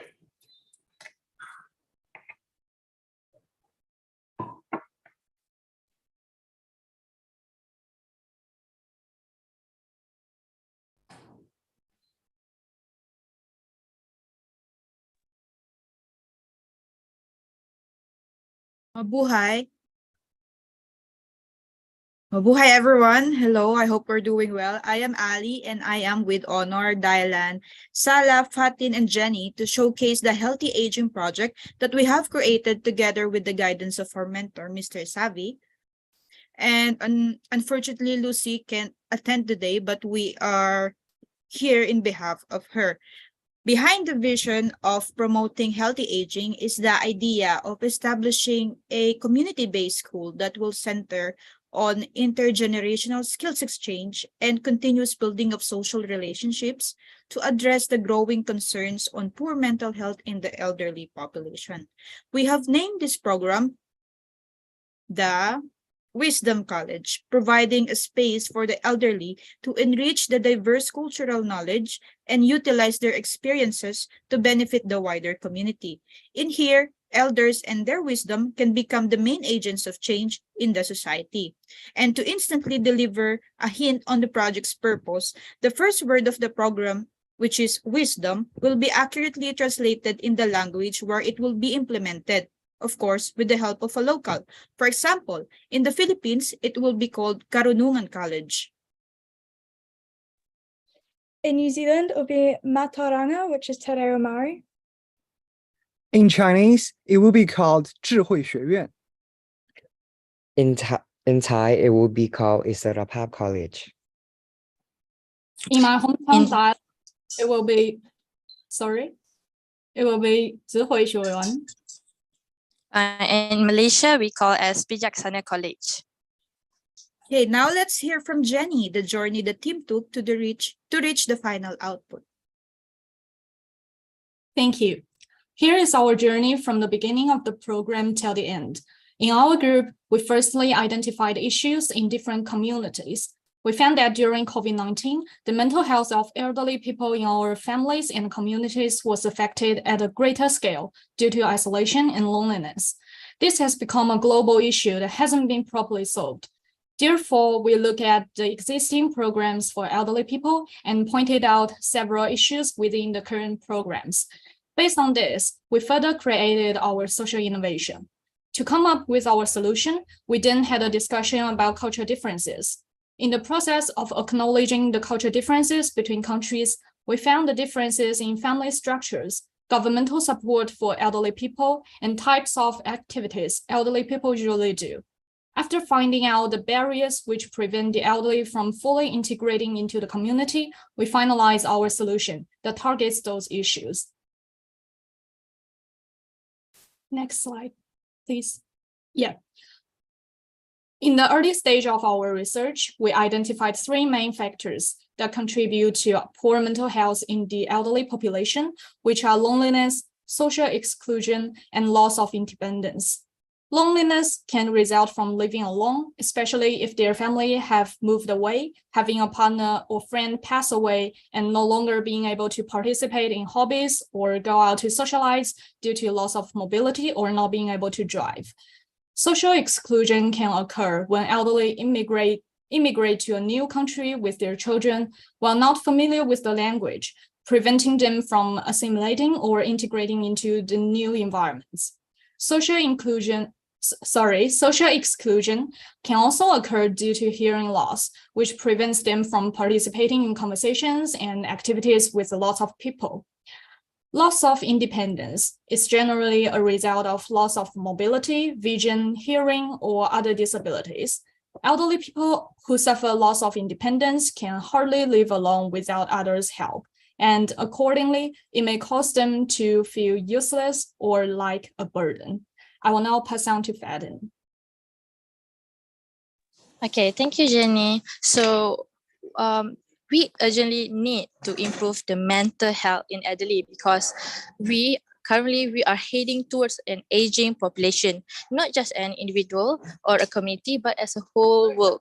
So according to United Nations, by 2030, 1 in 6 people will be 60 years or older.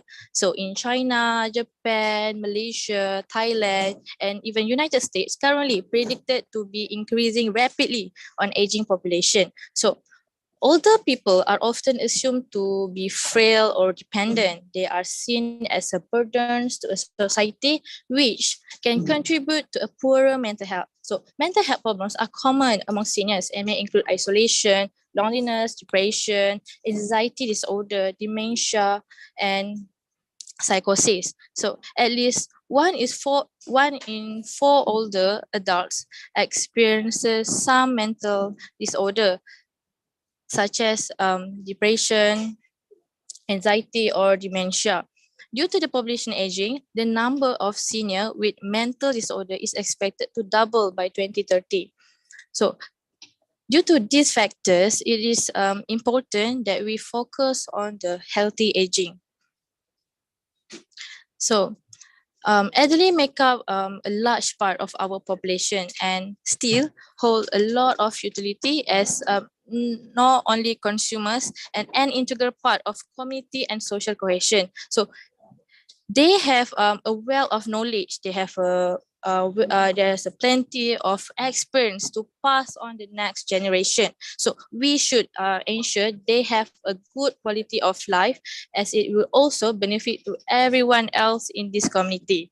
So moving to the next slide. So as quoted by Pope Francis, the head of Catholic Church, no elderly person should be like an exile in our families. The elderly are a treasure for our society. So I'm pass this presentation to my teammates, Dylan. Thank you. The Wisdom College is designed in the spirit of sustainable development, and we are aiming to contribute to 3 sustainable development goals. They are the SDG 3, ensure healthy lives and promote well-being at all ages, the SDG 4, ensure inclusive and equitable quality education and promote lifelong learning opportunities for all, and the SDG 11, make cities and human settlements inclusive, safe, resilient, and sustainable. By dealing with the problem of healthy aging, the college can more or less positively influence education as well as human settlements. Next slide, please. And based on the identified underlying causes of poor mental health and our research, the factor we are focusing on for improving mental health in the elderly are presented here. We believe the elderly can feel less isolated if they are actively connected to the community so as to reduce the possibility of getting mentally sick, especially if they are more connected to younger generations. The children, for example, they may feel they can catch up with the development of the society so as to build self-confidence, etc. Also, the elderly can regain the feeling of usefulness and independence if they can use their expertise to contribute to the society. For example, teaching skills that they are equipped with to younger generations or doing voluntary jobs that they are able to do. I will pass on to Honor for the solution explanation. Thank you, Dylan. Our social innovation project aims to address poor mental health in elderly through the creation of a community-based program. This intercultural, intergenerational exchange of skills and knowledge will encourage connectedness, allowing elderly to build social relationships with younger generations while restoring a sense of independence and usefulness through teaching of skills and sharing of knowledge. The idea of this program, next slide, is that elderly exchange their knowledge and skills for social connection with others. We will work closely with each community to co-design the program to suit them, taking into consideration cultural and demographic differences. We will build strong relationships with the community, which will allow us to gather qualitative data to ensure they can improve the program further. One of the largest benefits of this program is the passing on of traditional knowledge. Over generations, a lot of knowledge can be lost if it's not passed on. we propose that elderly are given the space and resources to teach cultural knowledge, such as cooking traditional dishes, calligraphy, weaving, languages such as Te Reo Māori, or making products out of natural resources. Elderly can also help build community gardens for children, helping with building planters, decorating the space with murals, planting vegetables and herbs, maintaining the garden, and teaching children how to cook using healthy ingredients they grow themselves. The benefit of this is it promotes green spaces, encourages both elderly and children to go outside for exercise, fresh air, vitamin D, and also teaches healthy eating. In the community, through libraries and prisons, elderly can help improve the literacy rates for children, migrants, and prisoners. This can be done through conversation or reading. The elderly have picked up a lot of basic skills throughout their lives, such as cooking, sewing, budgeting, and repairs. They can teach these skills to young adults, assisting them with the transition into adulthood, especially important for younger parents. While the elderly may not be able to continue practicing their trade themselves, they can still teach such trade skills, such as building or carpentry, to others, especially as part of a prison rehabilitation program. The generational shift has also seen more families having both parents working full-time. Elderly can assist by supervising and helping young children with their homework after school in community centres, libraries, or primary schools. This is especially important if they don't have grandparents around. Next slide, please. Accessibility. It's super important to us that we ensure our service is accessible to a range of people. We have identified the potential barriers elderly may face to accessing our service. The language barrier. With increases in globalization and immigration, majority of countries have multiple languages being used in everyday life. Elderly who migrate to a completely different country to be with family may not know the language and be socially isolated as a result. We don't want language to be a barrier to joining, so we aim to survey the community and we will work to identify the main languages to cater for. Access to internet or our website. We will provide up-to-date information to elderly in ways other than the internet. This can be included by mail, email, phone calls through community centres or social workers. In countries we are working in, not everyone has access to the internet or may not be confident using computers. While we as the younger generation find it easy, it can be stressful and disheartening for elderly to try and learn to use apps. We don't want them to give up on our service because they can't access information easily in a way that suits them. We will also ensure that our location is accessible. This can be to do with parking close to the door or ramps, rails, and lifts. We'll also increase access to transportation since mobility also decreases in elderly and they can find it hard to drive or walk long distances. This can include subsidising public transport or providing community volunteer driver services which pick them up from their homes. Financial barriers. We understand that when you retire, money can become a barrier to participation. For this reason, we will ensure our service is free. We'll provide funding through a range of other sources to facilitate this. And lastly, visual and hearing impairment. We will ensure that activities within the program are accessible to everyone, whether you're visually or hearing impaired. For instance, we can provide opportunities for one-on-one conversations rather than large groups. We can also provide reading resources with larger text fonts for visually easily formatting for those who struggle. Next, I'll hand over to Sala. Thank you, Honor. So next slide, we will be promoting this program through a range of avenues. We can put information and sign-up sheets in the libraries and community center. And also, many countries have established retired professional community groups, which we can also promote our program. Also, through some government mail-out retirement packages, we can also include a booklet of our program in the package. We will also have a website they can help assessing. And lastly, many elderly have regular medical checkup. We can enlist the help of primary care doctors to inform patients of the program. Next slide, please. Also, we aim to fund this program through the collaboration with the government by utilizing government health grants, and also through venture capital with private companies that are open to investing in improving elderly mental health.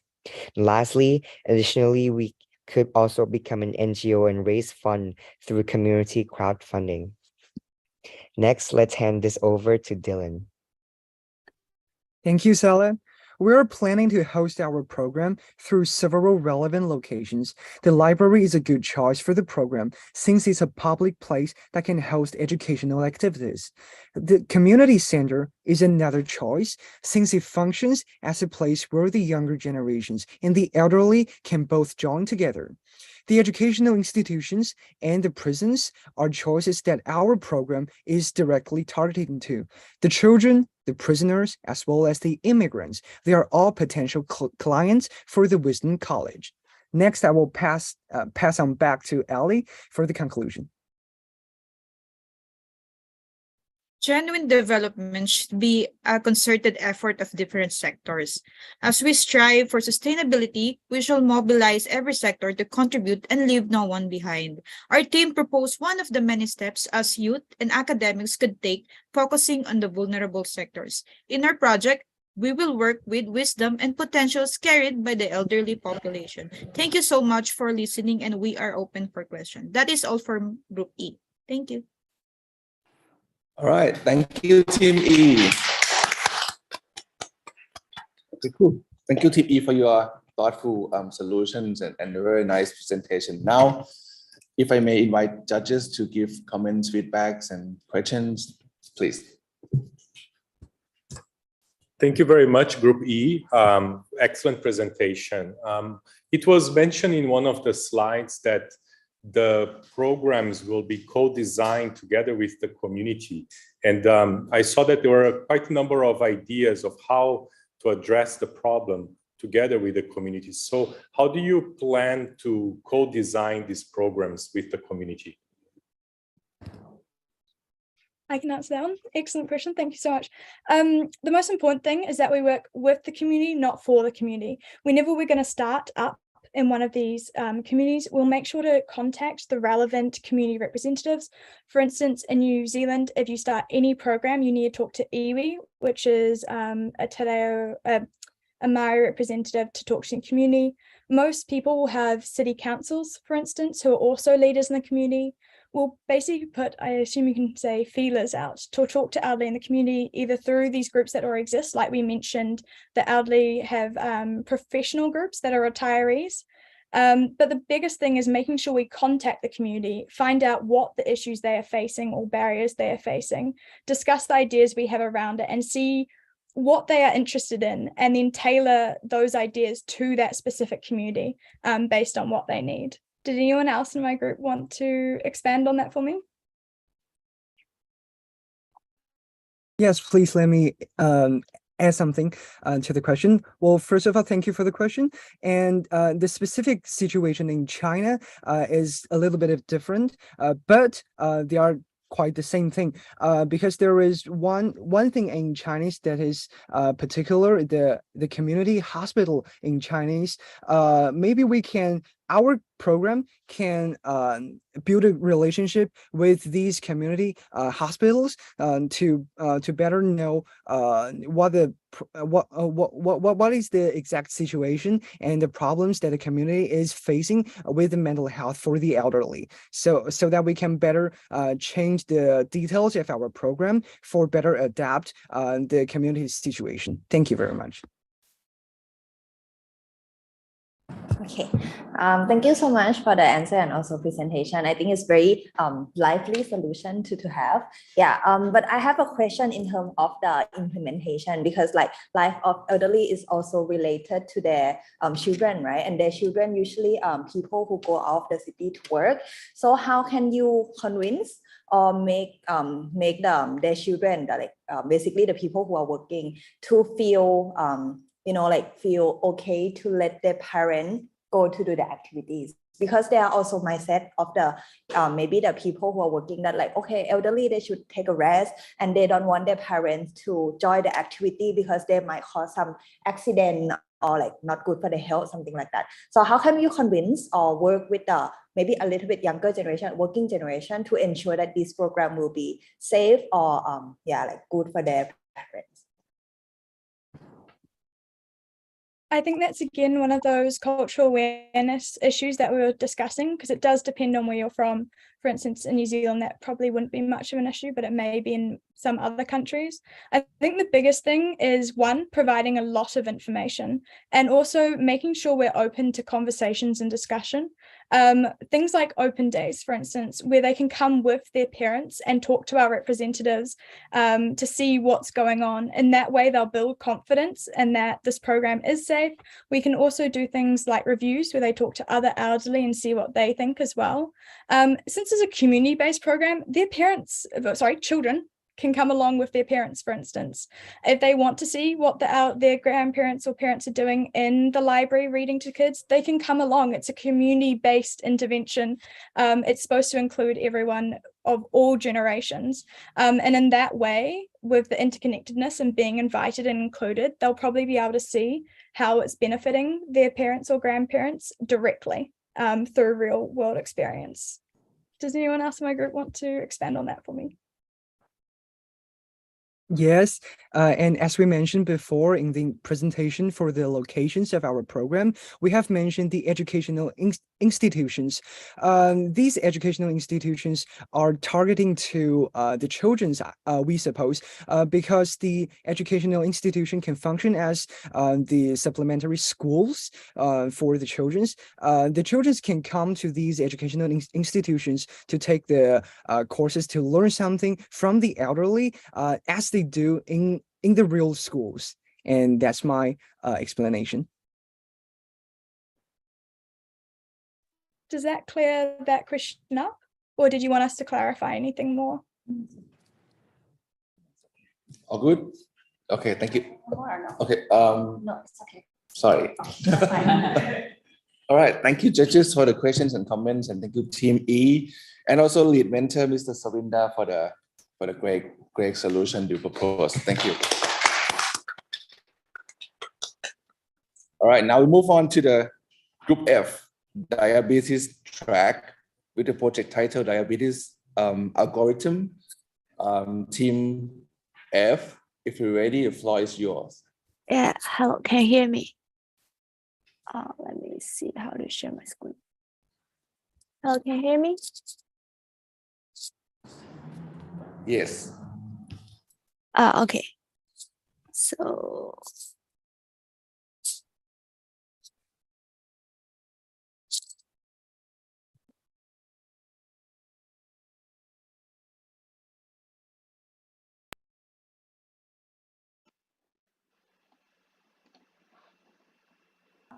hello, we are diabetes track. Sorry, it seems I can't hear you. I can hear you well, so please go ahead. Okay. So we are Group F, and we're tackling with non-communicable diseases, specifically diabetes. And because our group leader Aiden, he has some problems today, so he cannot go in here to do the pitch. I will present this pitch for him. So firstly, let's see an introduction video for our program.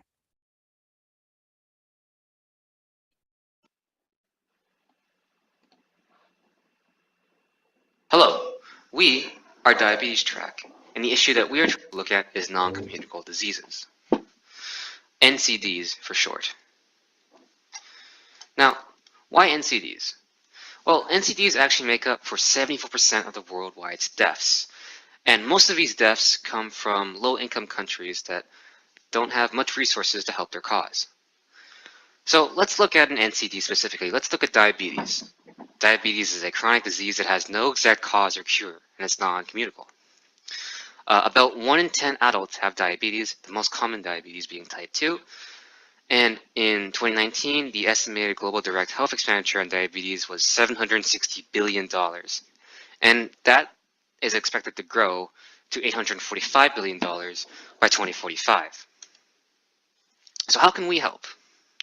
Well, the chances of 6 students finding a cure for diabetes is pretty slim. So what can we actually do? The younger generation is pretty good at technology, so we developed to make a self-help app. So our pitch is an algorithm that takes user input as variables and uses functions to calculate your chance of getting diabetes using statistics. We also want to implement this algorithm into a website that makes it easier to use. So let's demonstrate. Right, so this is how the algorithm is going to work. First things first is you enter your name. Let's say your name is Aiden. Hello Aiden, how old are you? You're 18 years old. So every day, it's day 1, you enter your weight. You weigh yourself, let's say you weigh 70 kilograms. You measure your height, which is 1.6 meters. How many hours did how many hours of sleep did you get today? So you got 9 hours of sleep. How many calories have you burned today? Let's say you exercised really good today, so you say you burned 3,000 calories. Now, did you smoke today? No, I didn't smoke. Did you drink? Nope. What was my calorie intake today? So let's say you ate a lot today, which wasn't really good. 3,900 calories. You ate a lot of food.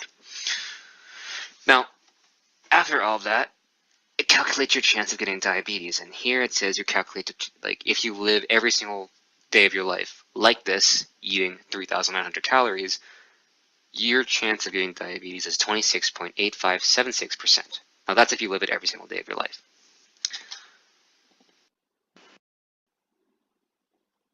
Right, so that was the algorithm. We also have a website, which is very easy to use. You just press track now, and you answer the questions that the computer asks you, and then the computer gives you advice and feedback on how to live healthier lifestyles. So we've tested our program on many different people, and we got a lot of constructive criticism. So the first things first was they wanted to implement our algorithm into a website. That way it's easier for public use. Anyone can use it. That code is usable to anyone. They also want graphical analysis. Now, you saw that it calculates your chance of getting diabetes as a percentage, but they want to see a graph. They want the x-axis to be the amount of days, and they want the y-axis to be your chance of getting diabetes. That way, if you imagine the graph, if the graph's going down, your chance of getting diabetes is going down as time goes on. And that's a good thing because you're living healthier lifestyles. So that's why they want a graph, for a visual representation of their progress. We can make it more accurate by adding more variables, and we want to provide incentive for people to actually use it, because right now there's no incentive for people to use this app. It's just pressuring you to live healthier lifestyles. Right. Any questions?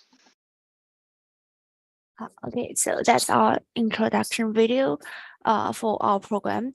So you can see that actually our program is to help more people to know the disadvantages of catching diabetes and to know that how can they prevent of catching such diseases. And Aidan has elaborated on the code, and I'm going to elaborate on our website.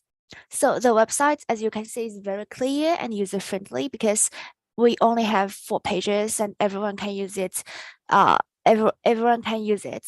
And you just click the track now, you can track your health here. So there is a free personal health track questionnaire, and you can put on your gender, your nationality, your weight, your height, your age, and do you have any related diseases in the past few months? And also you can see there are calculations on your exercise, and there are calculations on your sleep hours.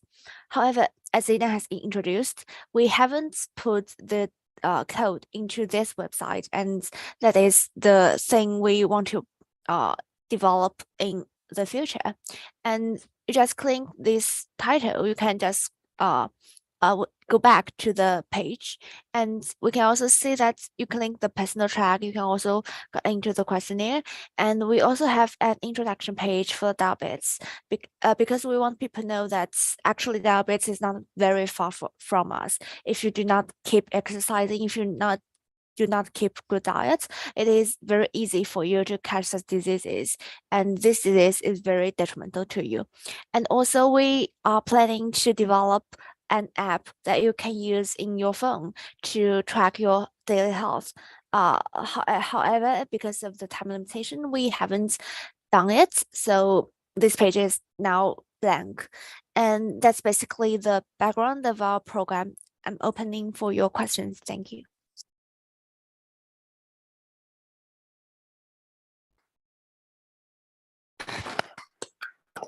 All right. Thank you for the very quick and presentation. Yeah. Okay. Now to the judge. Any comments or questions? Thank you so much for your presentation. It's really I think, an interesting tool. You mentioned that the young generation is good with technology. I was wondering who is your target group for this, and can it be used by older persons? And have you thought about the issue of technology, like what role it plays and what challenges you might have? Thanks. Okay, thank you for your question. So our target user for this program actually is most generations, because into this digital world, most of us are using digital devices, and except for some older generations, but for the older generations, we don't think that they really need to prevent them from catching such diseases, because for the old generations, maybe they are already aware of such diseases and they have taken some measures to deal with it. However, for the younger generations or for the middle-aged generations, they haven't know the seriousness of this such diseases, and we are planning to give them some basic concepts of such diseases and help them to prevent them. That's my answer. Thank you.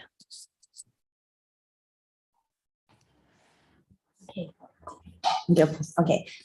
Yeah, thank you for the presentation. So I have two questions. So first one is about as your ideal solution is look like a fitness app or tools. Like I'm sure that there are others, like fitness apps that is already exist. So first question is what difference between your innovation and the existing fitness app? Yeah. And my second question is about the incentive, because for example, the issue of gaining weight, something like that. It's people know that they should eat less and they know that it's good for themselves or they should do exercise, but it's difficult to control yourself. So what incentive that you have that you think is strong enough for people to change their behavior?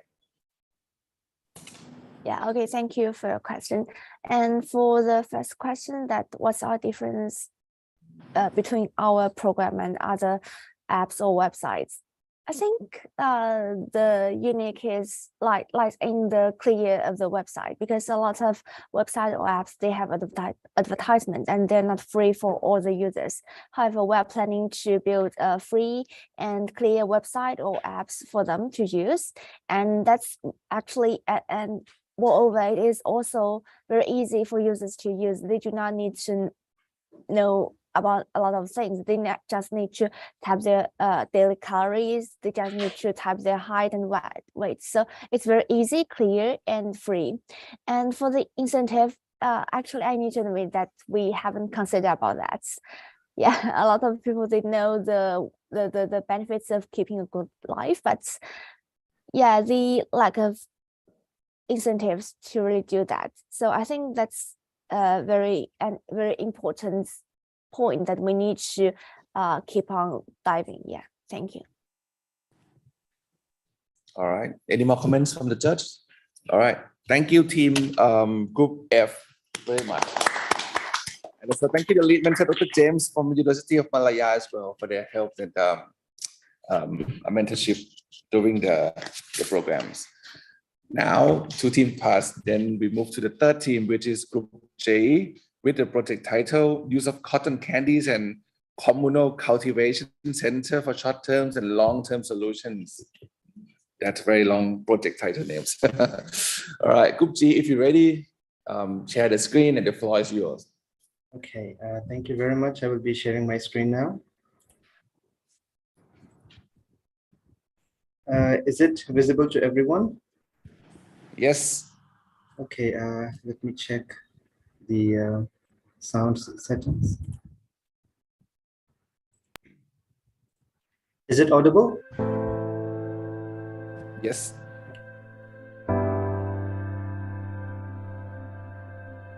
For 2 years, the global food market was reeling. There were supply chain bottlenecks, export restrictions, and tightening food stocks. But just when things were getting better, the war broke out in Ukraine. It's brought rising food prices, malnutrition, and the potential for much, much worse. Over the past 2 years, the number of people without regular access to food has more than doubled.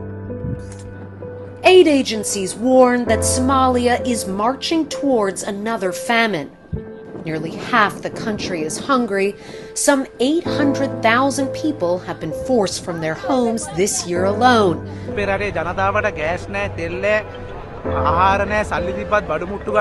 People are now starving. Until recently, global hunger was in decline. But since 2014, it's been rising. Bir hafta çok kötü geçti, çok vahim geçti. Yani perişan olduk. İlk 3 gün zaten hiçbir yardım, hiçbir şey gelmedi. Yani işler acısı geçti.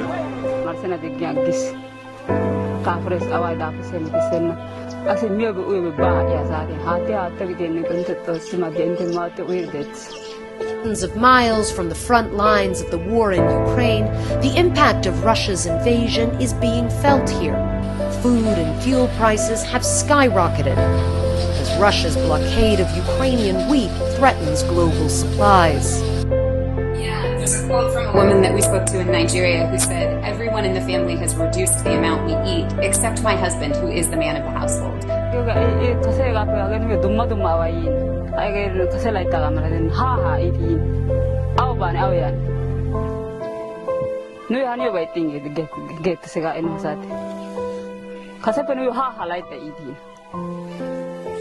Conditions are dire, and the world's attention is elsewhere.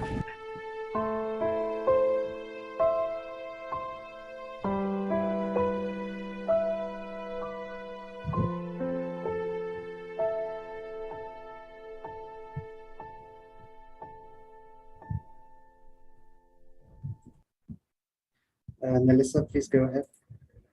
Thanks. Sustainable and affordable food. We hear about it, but not everyone understands the significance of this situation. Good morning, afternoon, and evening. My name is Melissa Runge, and today I will be introducing our group's focal point for health and well-being, food security. In this presentation, we will explain our problem definition and our approaches towards identifying the larger issues surrounding food security. Following, we will share what our goals were with finding a solution and then our chosen ideas. Sorry, Ali, do you mind changing the slides? Sure. I think you're on the old one.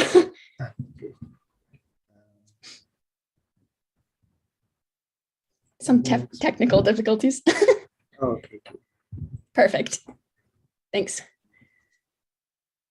Following, we will share what our goals were with finding a solution and then our chosen ideas. To conclude, we will leave some final remarks on our next steps for implementation and open the floor for questions. Goal 3 of the United Nations Sustainable Development Goals ensures healthy lives and promotes well-being for all, at all ages. This works symbiotically with food security and people. All around the world, in many diverse and unique regions, food insecurity has caused devastating effects to health and well-being of the global populations. Based on the UN's SDG report of 2022, an estimated 30% of the global population lack reliable access to food resources. Before 2020, the world was headed in the right direction, having seen a steady increase in overall food production and distribution measures. But after the unprecedented events connected to COVID-19, new and unfamiliar diseases in humans or other animals, political debate, war, and devastating natural disasters or severe agricultural crises, food supplies and the common distribution methods have been severely restricted. We have now drastically receded from our prior efforts. If we want to progress the UN's 2030 agenda, according to the anticipated timeframe, new implementations must be considered, and solutions that incorporate the various regional and cultural factors is a necessity. At the beginning of this project, our group conducted personal research to try and pinpoint the underlying reasons or challenges that arose with food insecurity. In Canada, rural areas sometimes had difficulty obtaining food, especially when travel restrictions were enforced. And majority of current food-impoverished communities also had coexisting issues with money poverty and drug abuse. After interviewing Canadian Food Bank volunteers in Barrie, Ontario, it was found that despite having a surplus of food options available locally, people were incapable of using all the resources available, perhaps due to a disinterest in the options or because of a lack of information about how to access these resources.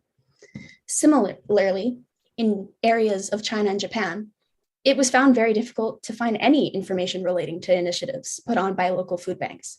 And where there was information, it was really vague and hard to interpret. In Bangkok, there was an unwanted and copious amount of food waste. Around 50,000 tons in Thailand alone were wasted every year. And this has been a challenge to mitigate.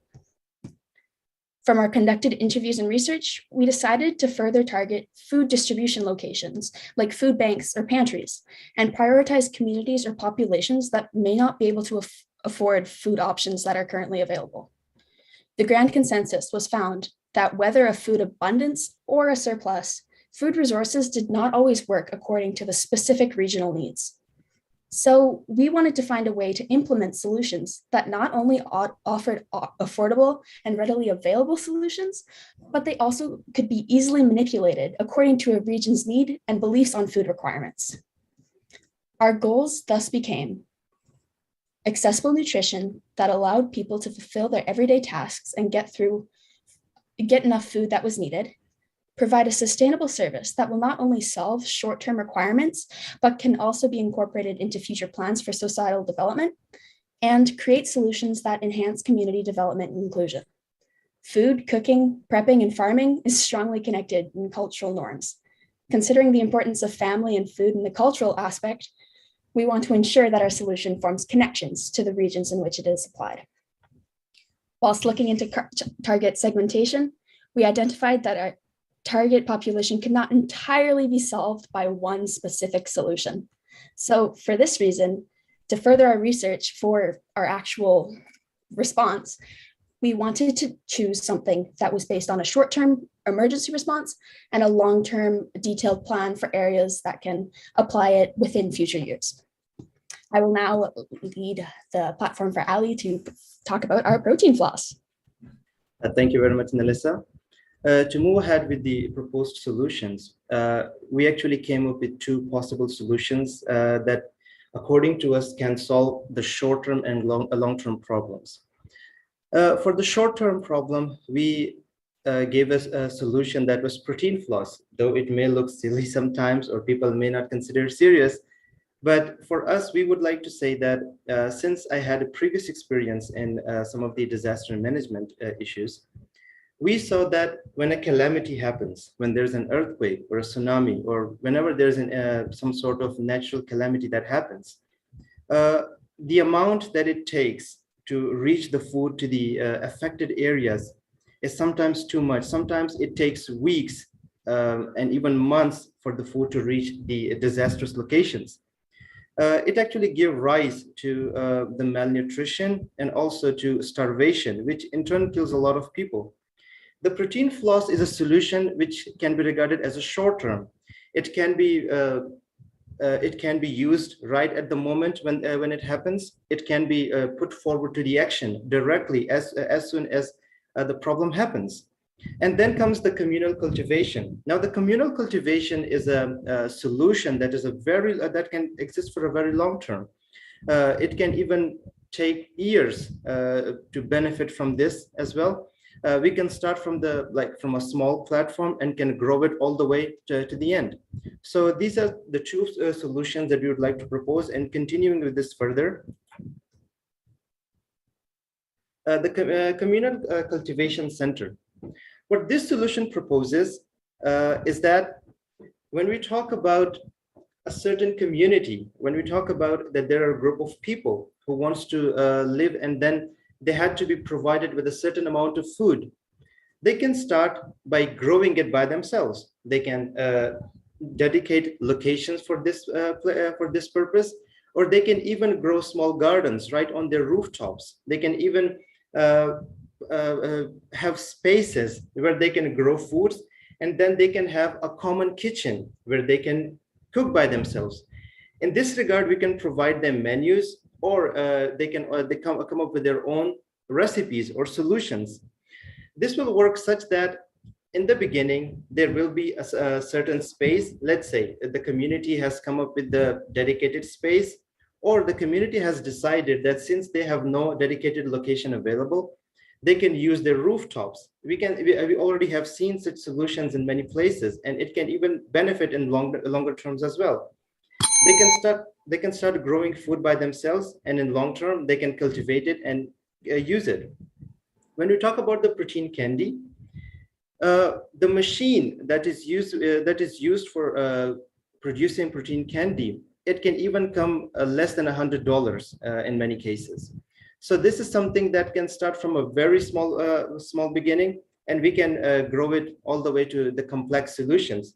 And in order to provide better food out of the candy floss, we can introduce proteins, we can introduce carbohydrates, and some other solutions that can result in actually providing nutritious food for a short term in order to cope up with the malnutrition or starvation.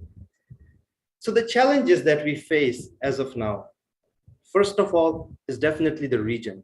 When we talk about the region, there are places that somehow do not either support either by their governments or by the local bodies. And some places are actually affected by the global warming as well, because as we have seen in the past few years, some of the places are drawn towards, we can say, the droughts, and some places are experiencing a lot of tsunamis or raining schedules, which is affecting that location. The second thing is perception. Definitely, when we talk about the cotton candy, a lot of people have like weird perception. They either take it as a joke, or maybe they don't take it like something that can be beneficial in longer terms. Then comes the funding. Definitely, when we talk about specifying location for communal cultivation, or when we talk about the quantity of cotton candy machines, funding definitely comes in. And then the management. If we are going to manage either the cotton candy, we definitely need a bigger management, and it will need people to oversee all of these issues.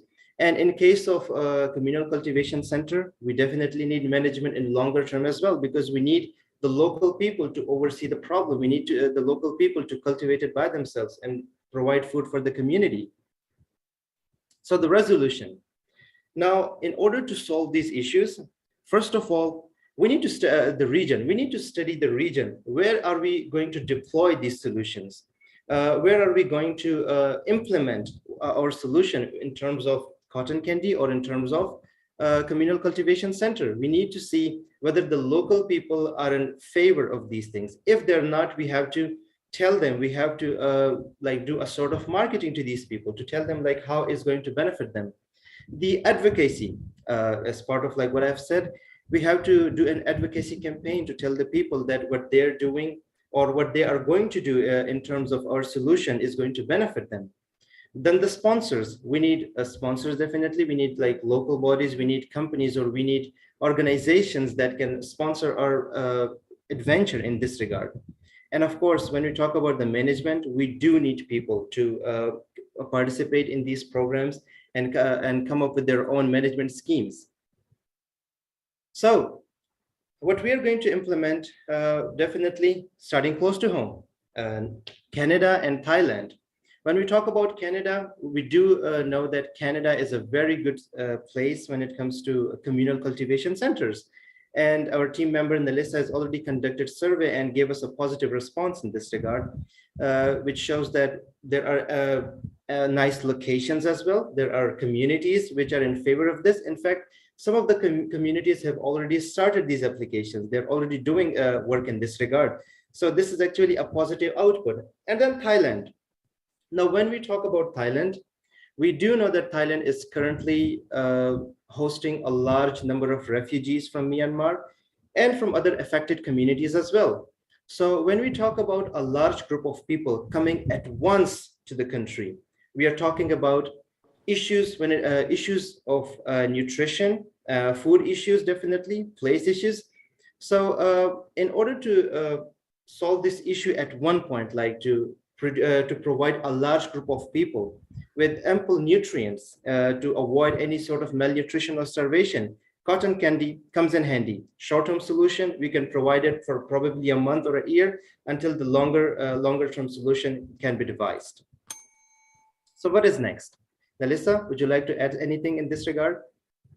Yeah, I think I'll just quickly conclude since we're running low on time. Just to conclude our presentation, we'd like to refocus our ideas on Goal 3 of the UN SDGs. Food security is one of the many concepts that impact someone's health and well-being. Having given plenty of thought into food security, we understand the importance of solving one problem and its trade-offs or impacts on others. Looking at our topic and our solutions, we can relate so many other goals beyond Goal 3, like zero hunger, partnerships with the goals, life on land, etc. The list goes on. Keeping this in mind, we seek advice and support from professionals to understand the best approach towards making foods accessible to all. With our various skill sets in engineering, nursing, international studies, and then some, we would love to further see this project into a reality. Thank you so much, and we open the conversation to questions. Thank you very much, everyone. Thank you so much. Thank you so much. Well done. It would be nice if you can send us cotton candy, one of each. Oh, you got judges, it. the judges, do you have any comments or questions to ask Group G? Please go ahead. Thank you. Thank you, Group G, for this excellent presentation. I have two questions. One about the cotton candy. Has this been tried before? And how complicated it is to produce this? I would like to know more about it because I'm very curious. And the second is about the communal cultivation. How do you plan to establish those spaces in the community? So I'd like to hear more about these two ideas. Thank you. Thank you, sir. First of all, talking about the cotton candy, in fact, producing cotton candy is one of the easiest processes if you talk about it. We just need a cotton candy machine, and even the cotton candy machine itself is not very complicated. It just needs a solution, a sugar diluted solution, a nozzle, and a sort of, we can say it's like a centrifuge. So it can even cost less than $100 if you talk about the cotton candy machine. And talking about the solution, it can either be, we already actually devised one of the solution. Most of the people use a certain protein fluid when they go to the gym. So this actually comes in very handy for short term because it is very proteinaceous. It can make you feel like you have eaten a lot of food despite you may have not eaten anything. So this thing is actually, maybe the total cost is around $120 or $130, and it can provide food to a large group of people. It has never been tested before, but even if we see a little bit of, we can see the solution of it. When we go to the carnival or anywhere, the cotton candy machine actually provides food for hundreds of people. So if we implement the same method when it comes to the disastrous locations or refugees, we can provide food to a large group of people in a very short period of time, and it can save a lot of lives. And Alyssa, please talk about the Communal Cultivation Center. Yeah, thanks, Ali. I think that's a very loaded question. Realistically, there's so many different ways you could go about responding to that, and it's so according to what the region needs. I think a big thing would just be knowing what resources are available already, what current practices are being done, and what might need to be implemented, and who is it there available to help. That's why we kind of wanted to focus on Canada and Thailand, because they're kind of places that we can actually, as initial starting points, that is where you could prioritize it. You know, we know what we want to do, and we know what we want to execute. So I think in the grand scheme of things, it's really just understanding who the region is and what the community needs, and then tailoring with tools and a farm or a garden that's needed for that community.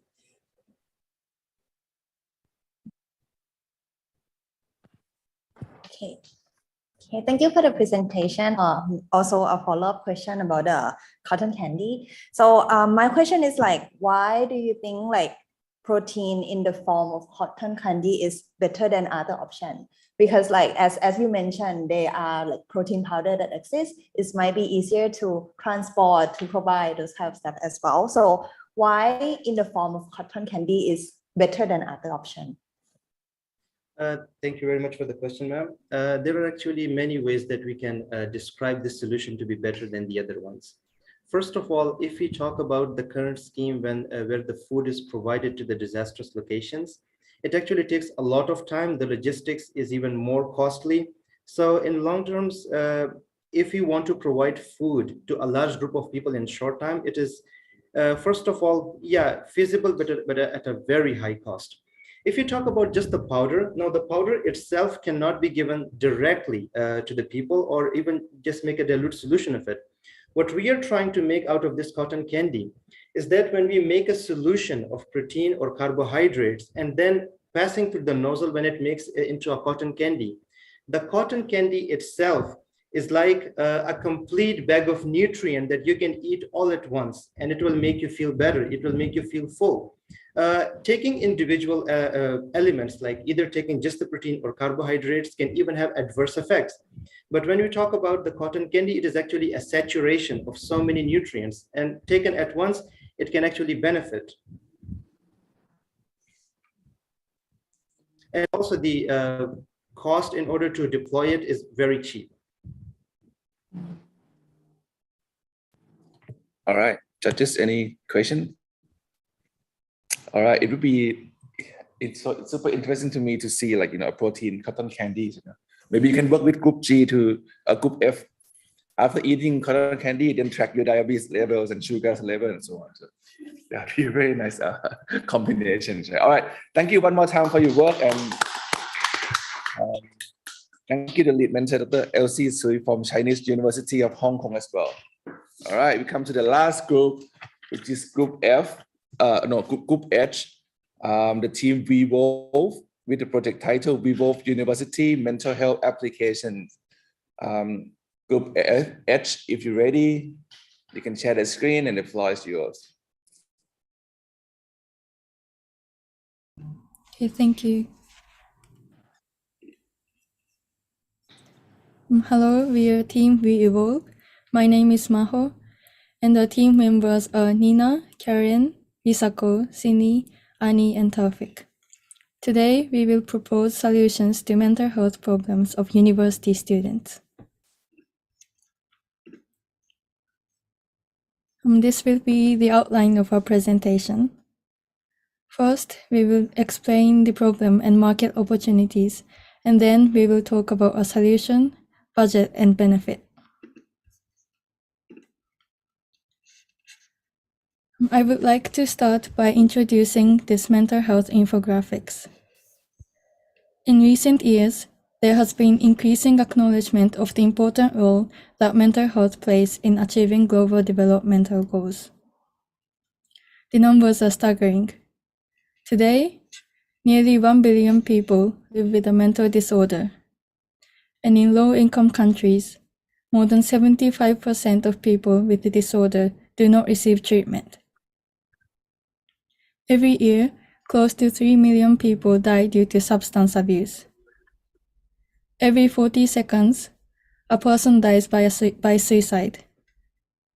About 50% of mental health disorders start by age of 14. In 2022, over 3/4 of college students experienced moderate to serious psychological distress.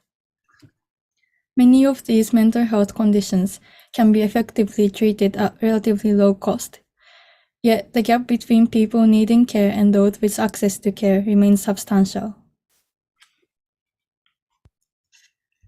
Our team focused on mental health problems of university students. The mental health of students is getting worse by almost every measure.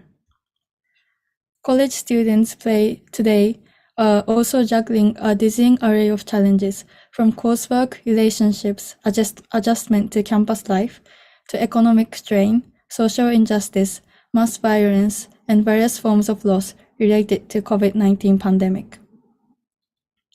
As a result, school administrators are beginning to consider novel solutions for providing assistance. Institutions are embracing strategies like telehealth, peer counseling, and group therapy.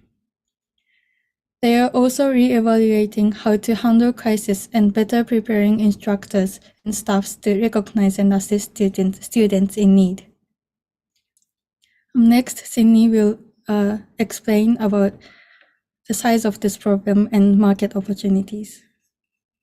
So when it comes to the size of problem, it can be identified as high First, the problem of university students suffering from mental illness usually takes long time to and great deal of effort to solve. So we know that mental illness often does not develop in one day, but the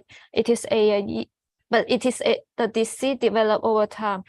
It naturally takes long time and a lot of effort to cure. So second, this issue will affect the higher education community as a whole, including student, professor, and administrator. They are the stakeholder related to mental health of the university. And third, the issue obviously involve very uncomfortable feelings, especially for those students with mental illness, and their professor may feel emotionally drained by the poor condition of their student. Lastly, in order to solve this problem, it requires a lot of help and support from the university. So this is why the size of problem have been identified as high. So in terms of the market size, according to the report by Granville Research in 2022, the global mental health apps market was valued at $5.2 billion in 2022, and it is expected to grow at a compound annual growth rate at 15.9% from 2033 to 2050. This shows that the mental health apps market is currently at a growth stage and have considerable market potential. Furthermore, according to the World Economic Forum, student anxiety in higher education institutions have risen from 17 to 31% in 6 years, particularly after COVID-19. 60% of students said that the pandemic made it more difficult for them to access mental health care. Clearly, the needs for mental illness care for university students is on the rise.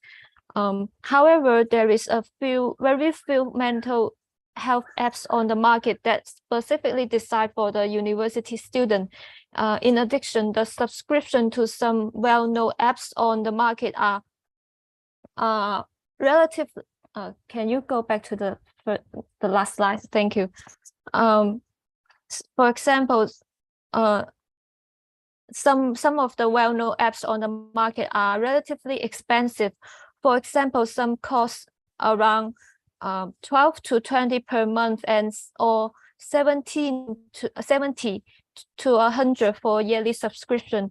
This obviously places a additional financial burden on some students with mental illness who have to pay for student loans. So as university student, we do experience depression or anxiety in some way. So we really resonate with our peers who suffer from mental illness. That's why we wanted to develop an affordable mental health care apps designed for university students to help our peers to go through the tough time they are having with mental illness. Next slide, please. So our solution is to develop a self-care apps that check our users' daily lifestyle. The difference between our apps and those that is currently exist in the market is our apps is designed to be prevention measure for mental illness in university students. We plan to work with various universities to ensure their students can access mental health care as long as they need. Next slide, please. Okay. The apps will check moods, sleeping hours, eating habits, and daily exercise. If our user exhibit prolonged negative emotion or a tendency to self-harm, our app can be reported to either the nearest hospital or the university counselor center for immediate action. In addition, different anonymous community for different university will be created to give students easier and more private access to online mental counseling. The anonymous community will also allow users to share their stories, especially if they feel helpless or need someone to talk to. So I will pass on to Nina to talk about the target audience. Okay, thank you, Jenny. Our focus and target audience is university students. According to the American College Health Association, 37.4% of college students in the United States reported feeling overwhelming anxiety within the past year. Approximately 1/3 reported feeling so depressed that it was difficult to function, and 9% reported having attempted suicide at some point in their lifetime. We targeted university students because the majority of students with depression seek help from friends, family, or other, rather than from a mental health professional. Seeking professional help can be stigmatizing and intimidating, so we wanted to offer support to students that they would actually use. Nearly all students have smartphones. University students are even reported as spending almost 9 hours daily on their phones, on average. Because of this, our target audience has easy accessibility to the solution, our app. Continuing on to promotion, we are going to promote our app through a social media marketing campaign. We will do this primarily through services like Instagram and Facebook, promoting the app and introducing relevant information about mental health through sponsored posts. Additionally, we will use educational articles on how to deal with academic stress and live healthy lifestyles. We will also collaborate with universities to inform students how to use counseling services and introduce local governmental counseling centers or mental health relevant events. At the same time, we will encourage app users by giving 10 cents a day to users for logging in and recording their habits. This is an extrinsic reward that motivates students to increase awareness about how they're feeling and how stable their lifestyles are. Through the form of an online cashback marketing strategy, we are hoping to retain our customers for a long period of time. Cashback is a relevant strategy in electronic commerce. It increases the engagement of the customers and attracts interest on the sites regardless of the category. Customers are more likely to engage with the brand through activities that generate cashback without making any purchase or money investment, allowing for an increase in activity, transactions, and economic benefit of customers and the network affiliates. We will speak more about this later in the budget. Moving on to our user journey, you can see the progression in the chart. On our side, we are focusing on strategies to bring in users, like through marketing. A critical part of this is understanding our audience's thought along the journey. Moving from initial curiosity to installation, use, and future loyalty, we have an estimate of the process for the target audience.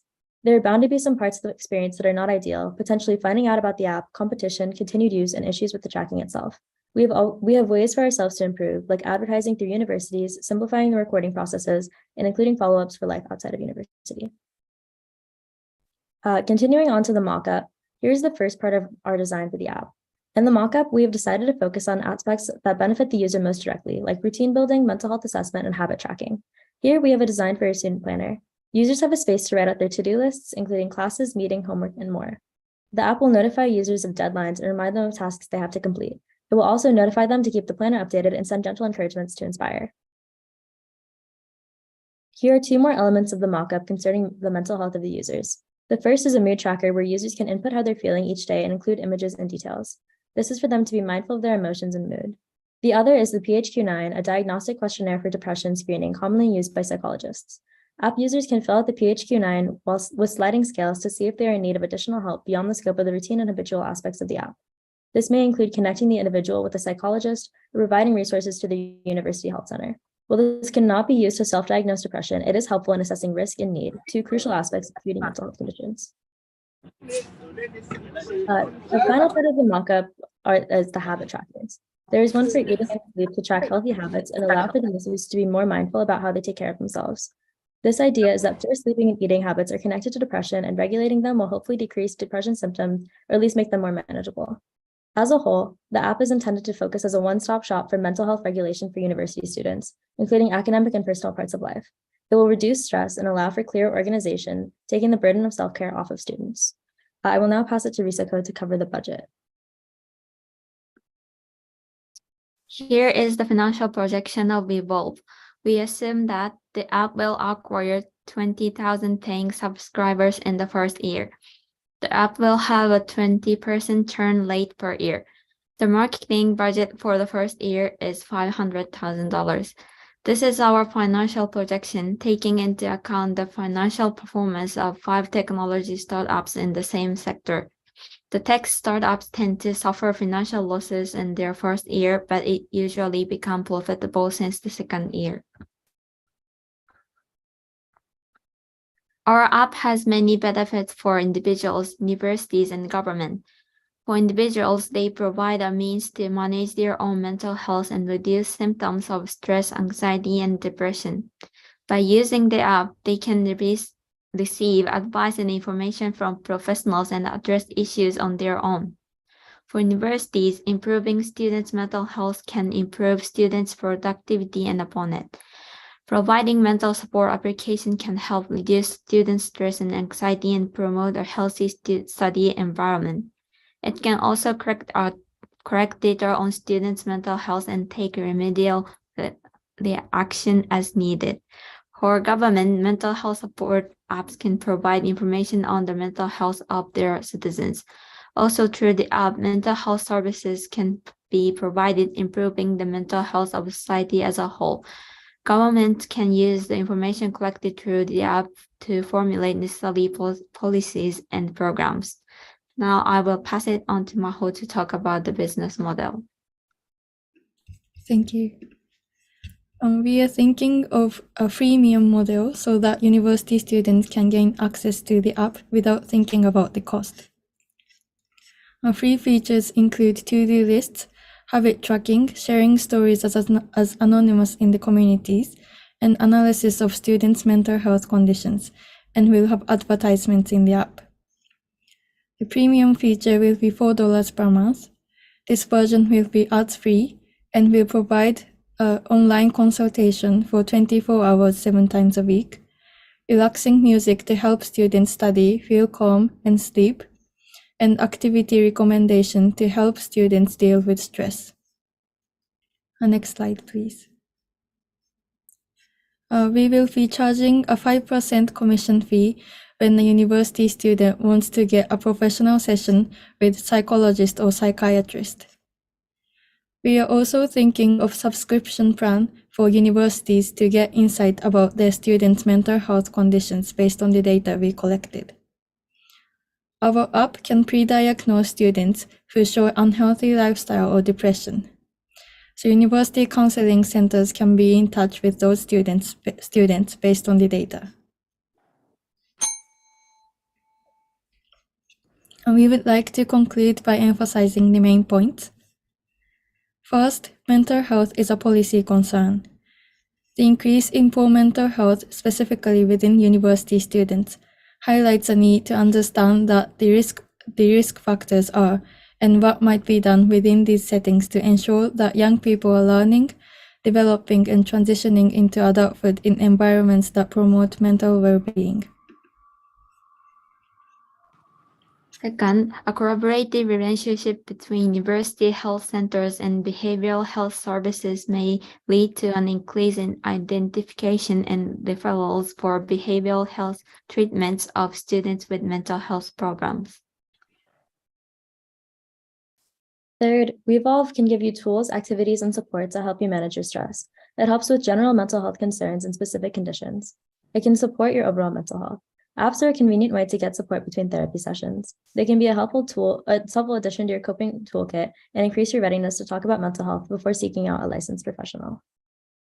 Lastly, it gives you the opportunity to quickly and easily collate your progress, allowing you to see tangible progress with your mental health goal.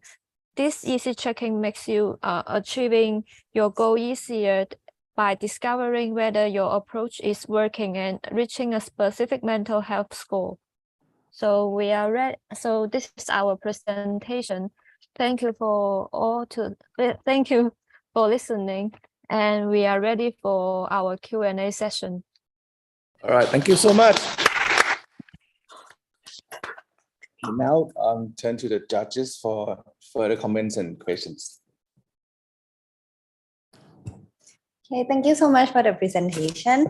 So my question would be like, as I see your solution proposed is a lot about like tracking, right? So maybe it's a bit of comment and also question as well, because like when your solution is a lot about tracking. So the first question that go back to you is like, do you use any application that track anything for you daily? And my actual question would be, how can you make sure that people will be disciplined to note down daily and it's not kind of like cause another, stress in terms of like more disciplined work that need to be done. So this is the first question. Second question is about, I see that your partnership would be also to the university and government, and like the data will be kind of like useful for them. But at the same time, how can you ensure the privacy regulation for the user, because it's about mental health? How can the user feel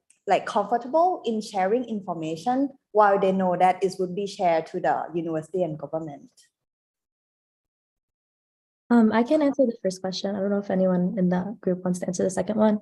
But definitely it is a concern that, especially if you're struggling with your mental health, adding another thing to do, like track your mood or track your eating habits, is definitely not something that's easy to do. So that's part of why we have the cashback incentive. So users are paid to engage with the app, 10 cents a day, but the longer they go, the more that they earn from it. And also just throughout the day, they'll be like sent notifications reminding them, you know, it's time to like track your food, it's time to track your sleep, it's time to track like your assignments.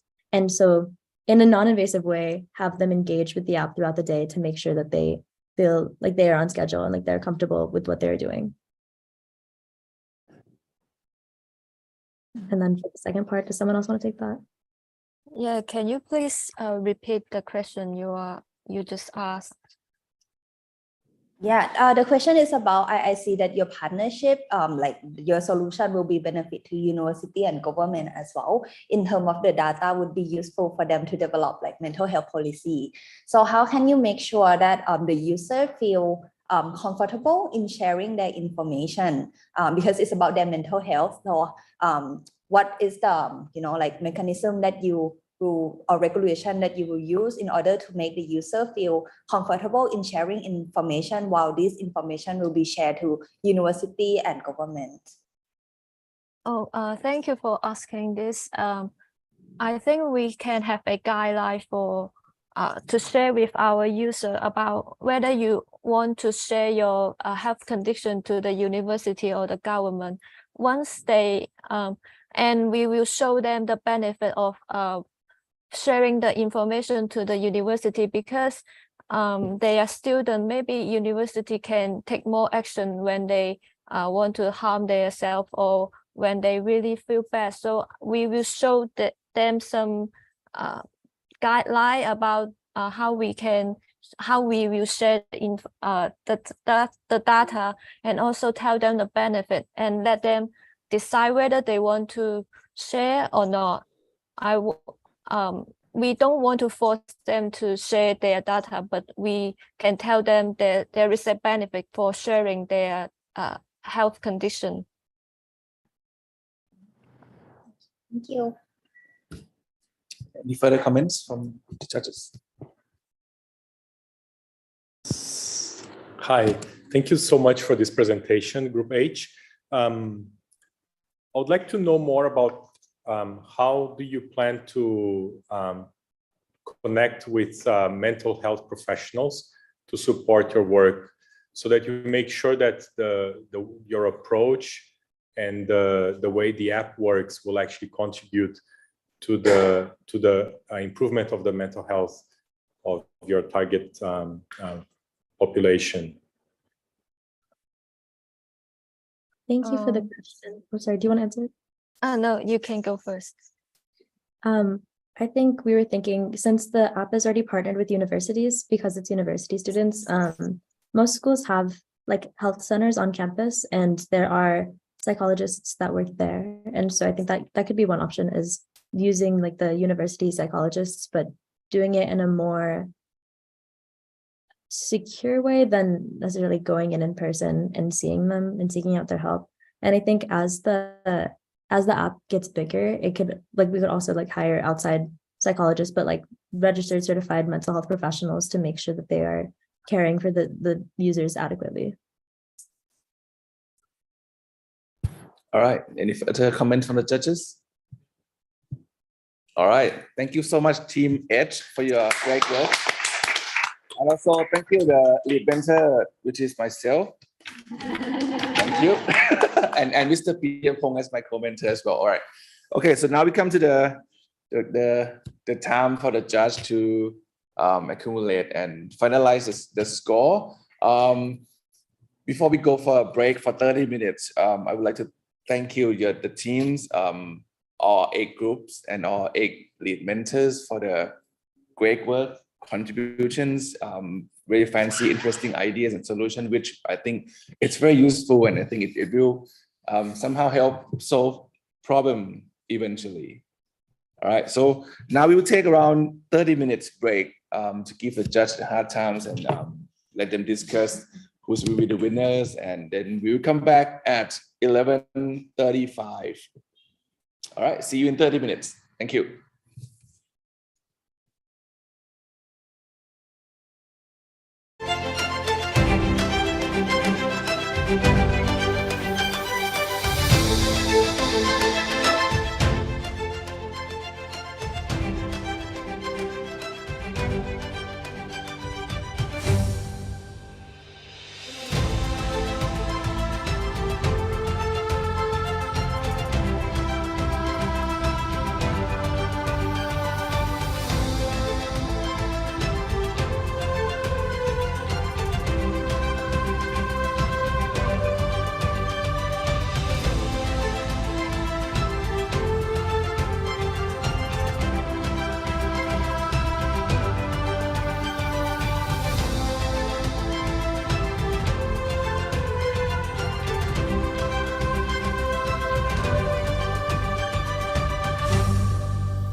All right, welcome back, guys, to the final session of this pitching competition. All right, before getting to the hard part, I have a very happy announcement to let you guys know. Due to the quality of the teams and the solutions and very competitiveness of the team, then we initially we supposed to have one winner. But now we expand the prize, so we're gonna have one winner and one runner-up, which is great. Yay! All right, before going to the announcement, then may I invite all three of judges to give a comment to all the participants and feedback, please. We can start with Ms. Nishakan first, please.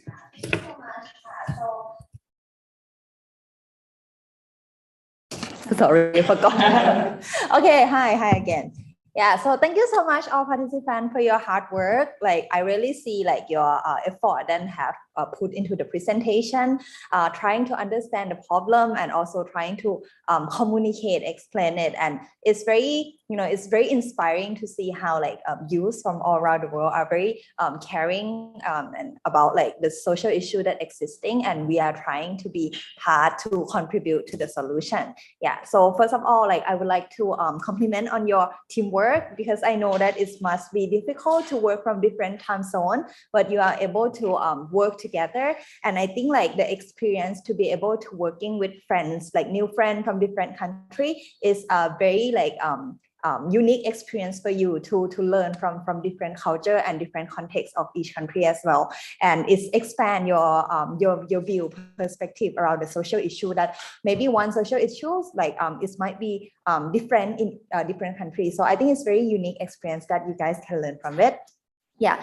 Second one about like maybe like the comment. So I see a lot of research that have been done through the presentation. A lot of secondary data have been used, and it's very important. Like for example, if you are pitching to the donor, trying to get the funding for the program, it's very important to show the scale of the issues that like it's big scale, it's gonna be impactful. So first one, the secondary data is very important to show the scale of the problem. The second part that I would encourage for you guys to research more, or I would like to hear more, is the first-hand experience data, because when it's come to like the social innovation that it will be used, right, like for some user to be used. So it's very important to know what are the feeling or behavior of the user. Like we might have some idea that this solution might work, like logically it should work, but maybe when it's come to like, if you're talking with them with a first-hand experience that talk to them, maybe you know that the logic might work, but like they are not willing to do it. So it's very important to do the interview, talk with the first-hand data, like to really know what their daily life. So I would encourage to hear more about this. Or if it's not showing up this time, but when it's come to testing process, that's why it's very important, because it's gonna be the part that you would talk with the beneficiary or the user more. So actually, I would encourage like no matter who gonna win this, but your idea is just the starting point, but you will learn more from the idea once you implement it and hear the opinion of the user of this. Yeah. And the third comment would be around the solution. So I see a lot of the solution is looking for the application, which is good. And we have a lot of application that trying to solve the issue, because currently, like if you want to scale up the idea, the technology is very important. So that's why I see a lot of application as coming up as the solution. But maybe one more like comment on this, that if you want to solve the solution, we should find the easiest way and fast way to test. So sometimes the solution, the app could be a solution, but it might not be coming at the first stage. But first stage is something that you can kickstart very easy and fast to test in the small scale. And since we have a lot of application exist already, so it might be difficult to move the user from the mainstream application or platform to the new platform. So this could be some consideration that you can keep when you come up with a solution as well. But very great presentation. Thank you so much. And I hand it to other judges for the comment. Thank you. I'd like to congratulate all the teams for the excellent presentations. It was very nice for me to listen to these great ideas, very, very surprising ideas and very creative. We were all very, very impressed with the level of the quality of your presentations. I would like to also, as a statistician, I was also very happy to see the use of data in basing your problem statement. So many of you researched and found data that could support your arguments.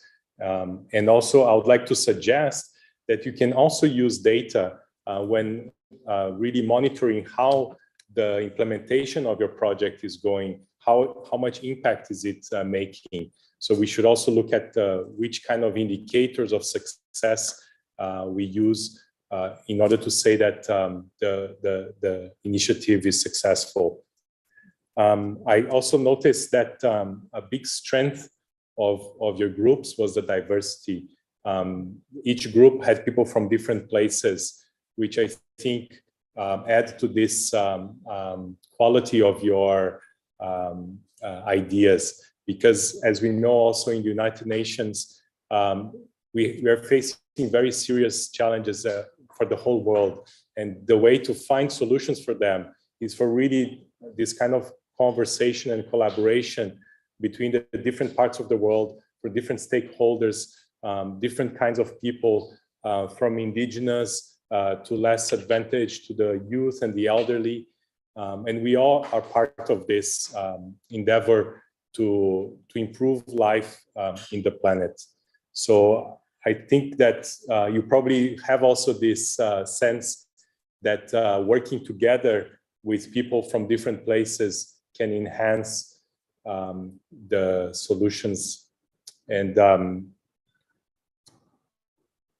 yes, I'll not say too much, but it was difficult for us to decide on one single winner. But we think that actually all of the groups had really great ideas that can be winners. And I think if you continue and you pursue and find collaboration with different people, different stakeholders, you might actually be very successful in your endeavors. That's all from me. Thank you. Thanks. And first of all, congratulations to all teams. It's really amazing. We're so happy to have this opportunity to listen to all of your ideas. I know that a lot of hard work and effort has been made into this whole process. With the quality of the research and your presentations, really, you all deserve a round of applause. And even though we're working at the UN and we see a lot of these issues often, but we're still very impressed by you. You've really made an impression on us. Your passion and your commitment to this process to make a sustainable future for all. It's really something that's great. Just a couple of points to of feedback that would mention in terms of when you're looking at your project proposals and your different ideas. There are a couple of cross-cutting themes that would be applicable to all of your ideas. One is to think about gender, bring a gender perspective into what you're thinking about in your planning of your projects. Think about whether there's any differences in how men and women are being treated differently, or maybe they are affected differently. It's really helpful to have that gender analysis done while you're preparing your planning for your project, so that you can make the correct interventions there as well. And then the other thing is, I think what we realize here is that we can't achieve sustainable development alone. We really need partnerships. So think about what your kind of strengths are and what kind of things you need from partners, and think about who would be best placed and to help us in the project idea that we're doing. I think this is applicable to all groups. So those are just a couple points that would leave with you today. But we're so impressed, and you haven't made our decision-making process that easy. But I think we do have to announce who the winner is and who the runner-up is. So first of all, let's announce the runner-up, and we can have a bit of a drum roll. So the runner-up is Group E Wisdom College.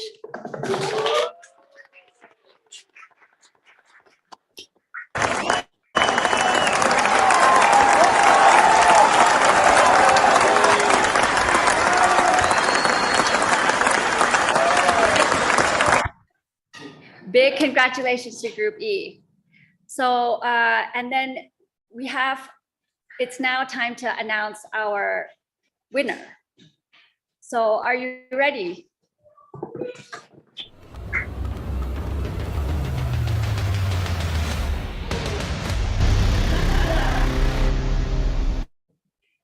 Group D, UA, congratulations.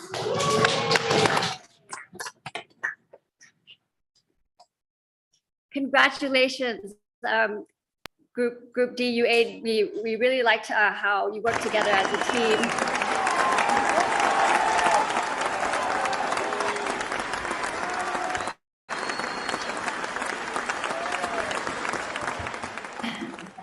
We really appreciated how you use evidence-based data in your research and community-based approach, bringing in volunteers, bringing everyone together around the issue of mental health. So congratulations. But again, with that said, I really want to applaud all teams. Everyone did such a fantastic job. You should really all be proud of yourselves. I know it's been a long process. We're so happy to have been part of this process with you, and I hope that your ideas don't stop with this competition. I hope that you can continue developing your ideas, maybe even consult among each other and see how you can bring these ideas forward and make it a reality. And again, I think as the UN, we realize that partnerships are essential. We're not going to be able to achieve sustainable development just on our own. And it's not the UN's SDGs, it's really everyone's SDGs. It belongs to everyone, and really young people are central to the solution building and for sustainable change. So with that, I feel I'm gonna leave here today feeling very encouraged. Congratulations again to everyone. And let me hand the floor back to my panel of judges for any final comments. Anyone? Okay, me? Yes, so would like to congratulate you again for the winners, the runner-up, and even other team as well, because I think the award that you get is not only the award, like physical award itself, but the experience that you have to learn more with the social issue, working and working with new friends. I think it's very important as the experience that you take with you forever with you in wherever you go. So these are the skills that you have gained throughout the program. And as I mentioned, I really encourage you guys to not just stop your idea here in the PowerPoint presentation, but you will gain more if you try it out, like make your idea happen. Even just to trying to see if your idea work or not, it would be like worth than our comment, because we only see it as the idea. But if you can really make your idea into implementation, you will learn more from it. And we are really looking forward to see some idea that happen. Yeah. All right, thank you so much. I would like to say a big thanks to our judges, which are Ms. Malisa Panyashiwa, Partnerships and Development Finance Officer, UN President Coordinator Office in Thailand, Mr. Dejan Chayani, Statistician, Statistics Division, UN SCAP, Ms. and lastly, Ms. Nishakan Daramatat, Youth Engagement Consultant, UNDP Thailand, for the wonderful judges and comments and also like everything. Thank you so much. All right, we have a couple of activities left to do. First, we're gonna take a group photo. If you can please open your cameras. You can come here with me. All right, Visico Paula. All right. But they have camera photo there. Yeah, another one over there. Yeah, another one. Don't be sad. Give me a big smile. No, it's okay. I think both. All right. I will count 1, 2, 3, and then you give me a big smile. Yeah. 1, 2, 3. 4, 5, 6. Okay. All good. All good, Kapi. Okay, thank you so much. All right. Okay. Next, allow me to invite one of the lead mentor to give sort of like not the last word, but a comment, how they feel, and in a couple of minutes. I think the one which is Ihan? From Simultaneous University. Yeah, Ilhan from, yes, okay. The floor is yours.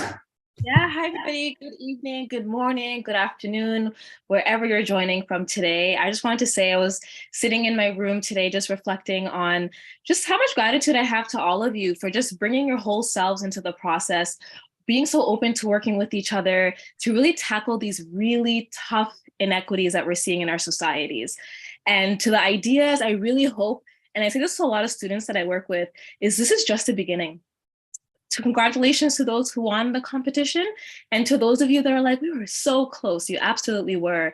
And I encourage you all to still work together, keep collaborating. This is a community space now. So I'm really inspired by all of you, and to the team that I worked with, Group C, amazing work. It was so beautiful to work with all of you and see your ideas come to fruition, and for you all to work collectively together.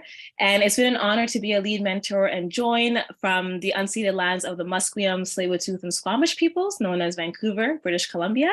And I really hope to do this process again. It's honestly been a delight. Thank you to the organizers, to everybody in the room. And I always say this, we can only make this equity work happen collectively. So I really hope we're able to continue to do this with each other. And I'll leave it at that. Thank you, everybody. And if any of my other lovely lead mentors want to jump in and share any thoughts or closing remarks, I invite you to come on camera. Let's see your beautiful faces. Let's say hi to the folks. All right, thank you so much for your kind word. I will see you for sure next season, right? You won't run away from me again. No, okay, that's good. All right. Okay. Last but not least, I would like to make a bit of announcement for the winner team, right? The winner team will be invited to Bangkok between May 14 to 19 for a 1-week training at CU Innovation Hub, with the opportunity to, all right, and also with the opportunity to participate at the most important annual event of UNESCAP, 79th session of the Commission. You will hear further details from Chulalongkorn University team very soon. All right, and also you guys will also hear about receiving the certificate of the program. All of you, right? All of you, which include a request for a survey regarding your experience in participating in this program as well. So I think one more. Okay. Certificate, yes. All right, now hand back to you, Michiko. Okay. So let's swap. Just swap a little bit. Okay, thank you very much, Ajahn Roni. And on behalf of Chulalongkorn University, it is a privilege to say a few closing remarks. I'd like to thank, first of all, everyone in this pioneering cohort of students who completed the program with a firm commitment and who positively interacted with your fellow students. Every interaction has an impact on each of us as a person.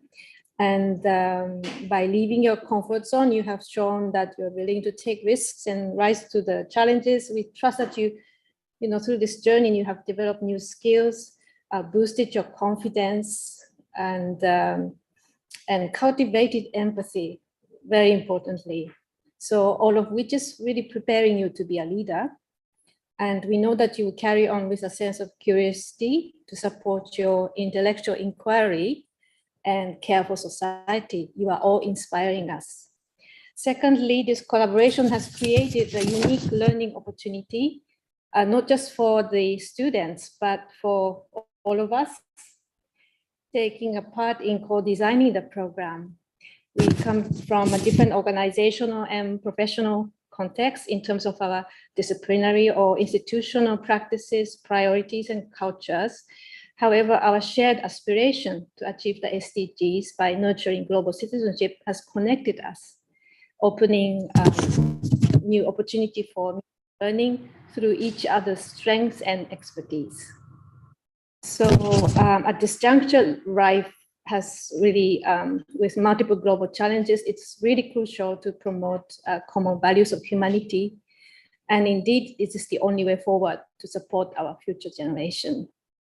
Therefore, I'd like to close the program today by expressing my sincere appreciation on all of the program designers, Ronnie, Paula, and Ruhimat from UNESCAP, and resource persons from UN agencies, from other organizations, and our dear colleagues from co-partner universities, and the APRU International Secretariat, and the APRU BSc program for your dedication and generosity developing this program together. Chulalongkorn University has enjoyed a very close collaboration with the UN Resident Coordinator Office in Thailand, which is represented by today by Kun Marisa. On behalf of the APRU SDG Education for Global Citizenship co-partner universities, I'd like to express my sincere appreciation for the guidance we have received from the office, which gave us essential support for the program and future opportunities for our students. And so thank you very much, and I'm looking forward to meeting you again and for our future collaborations. Thank you very much.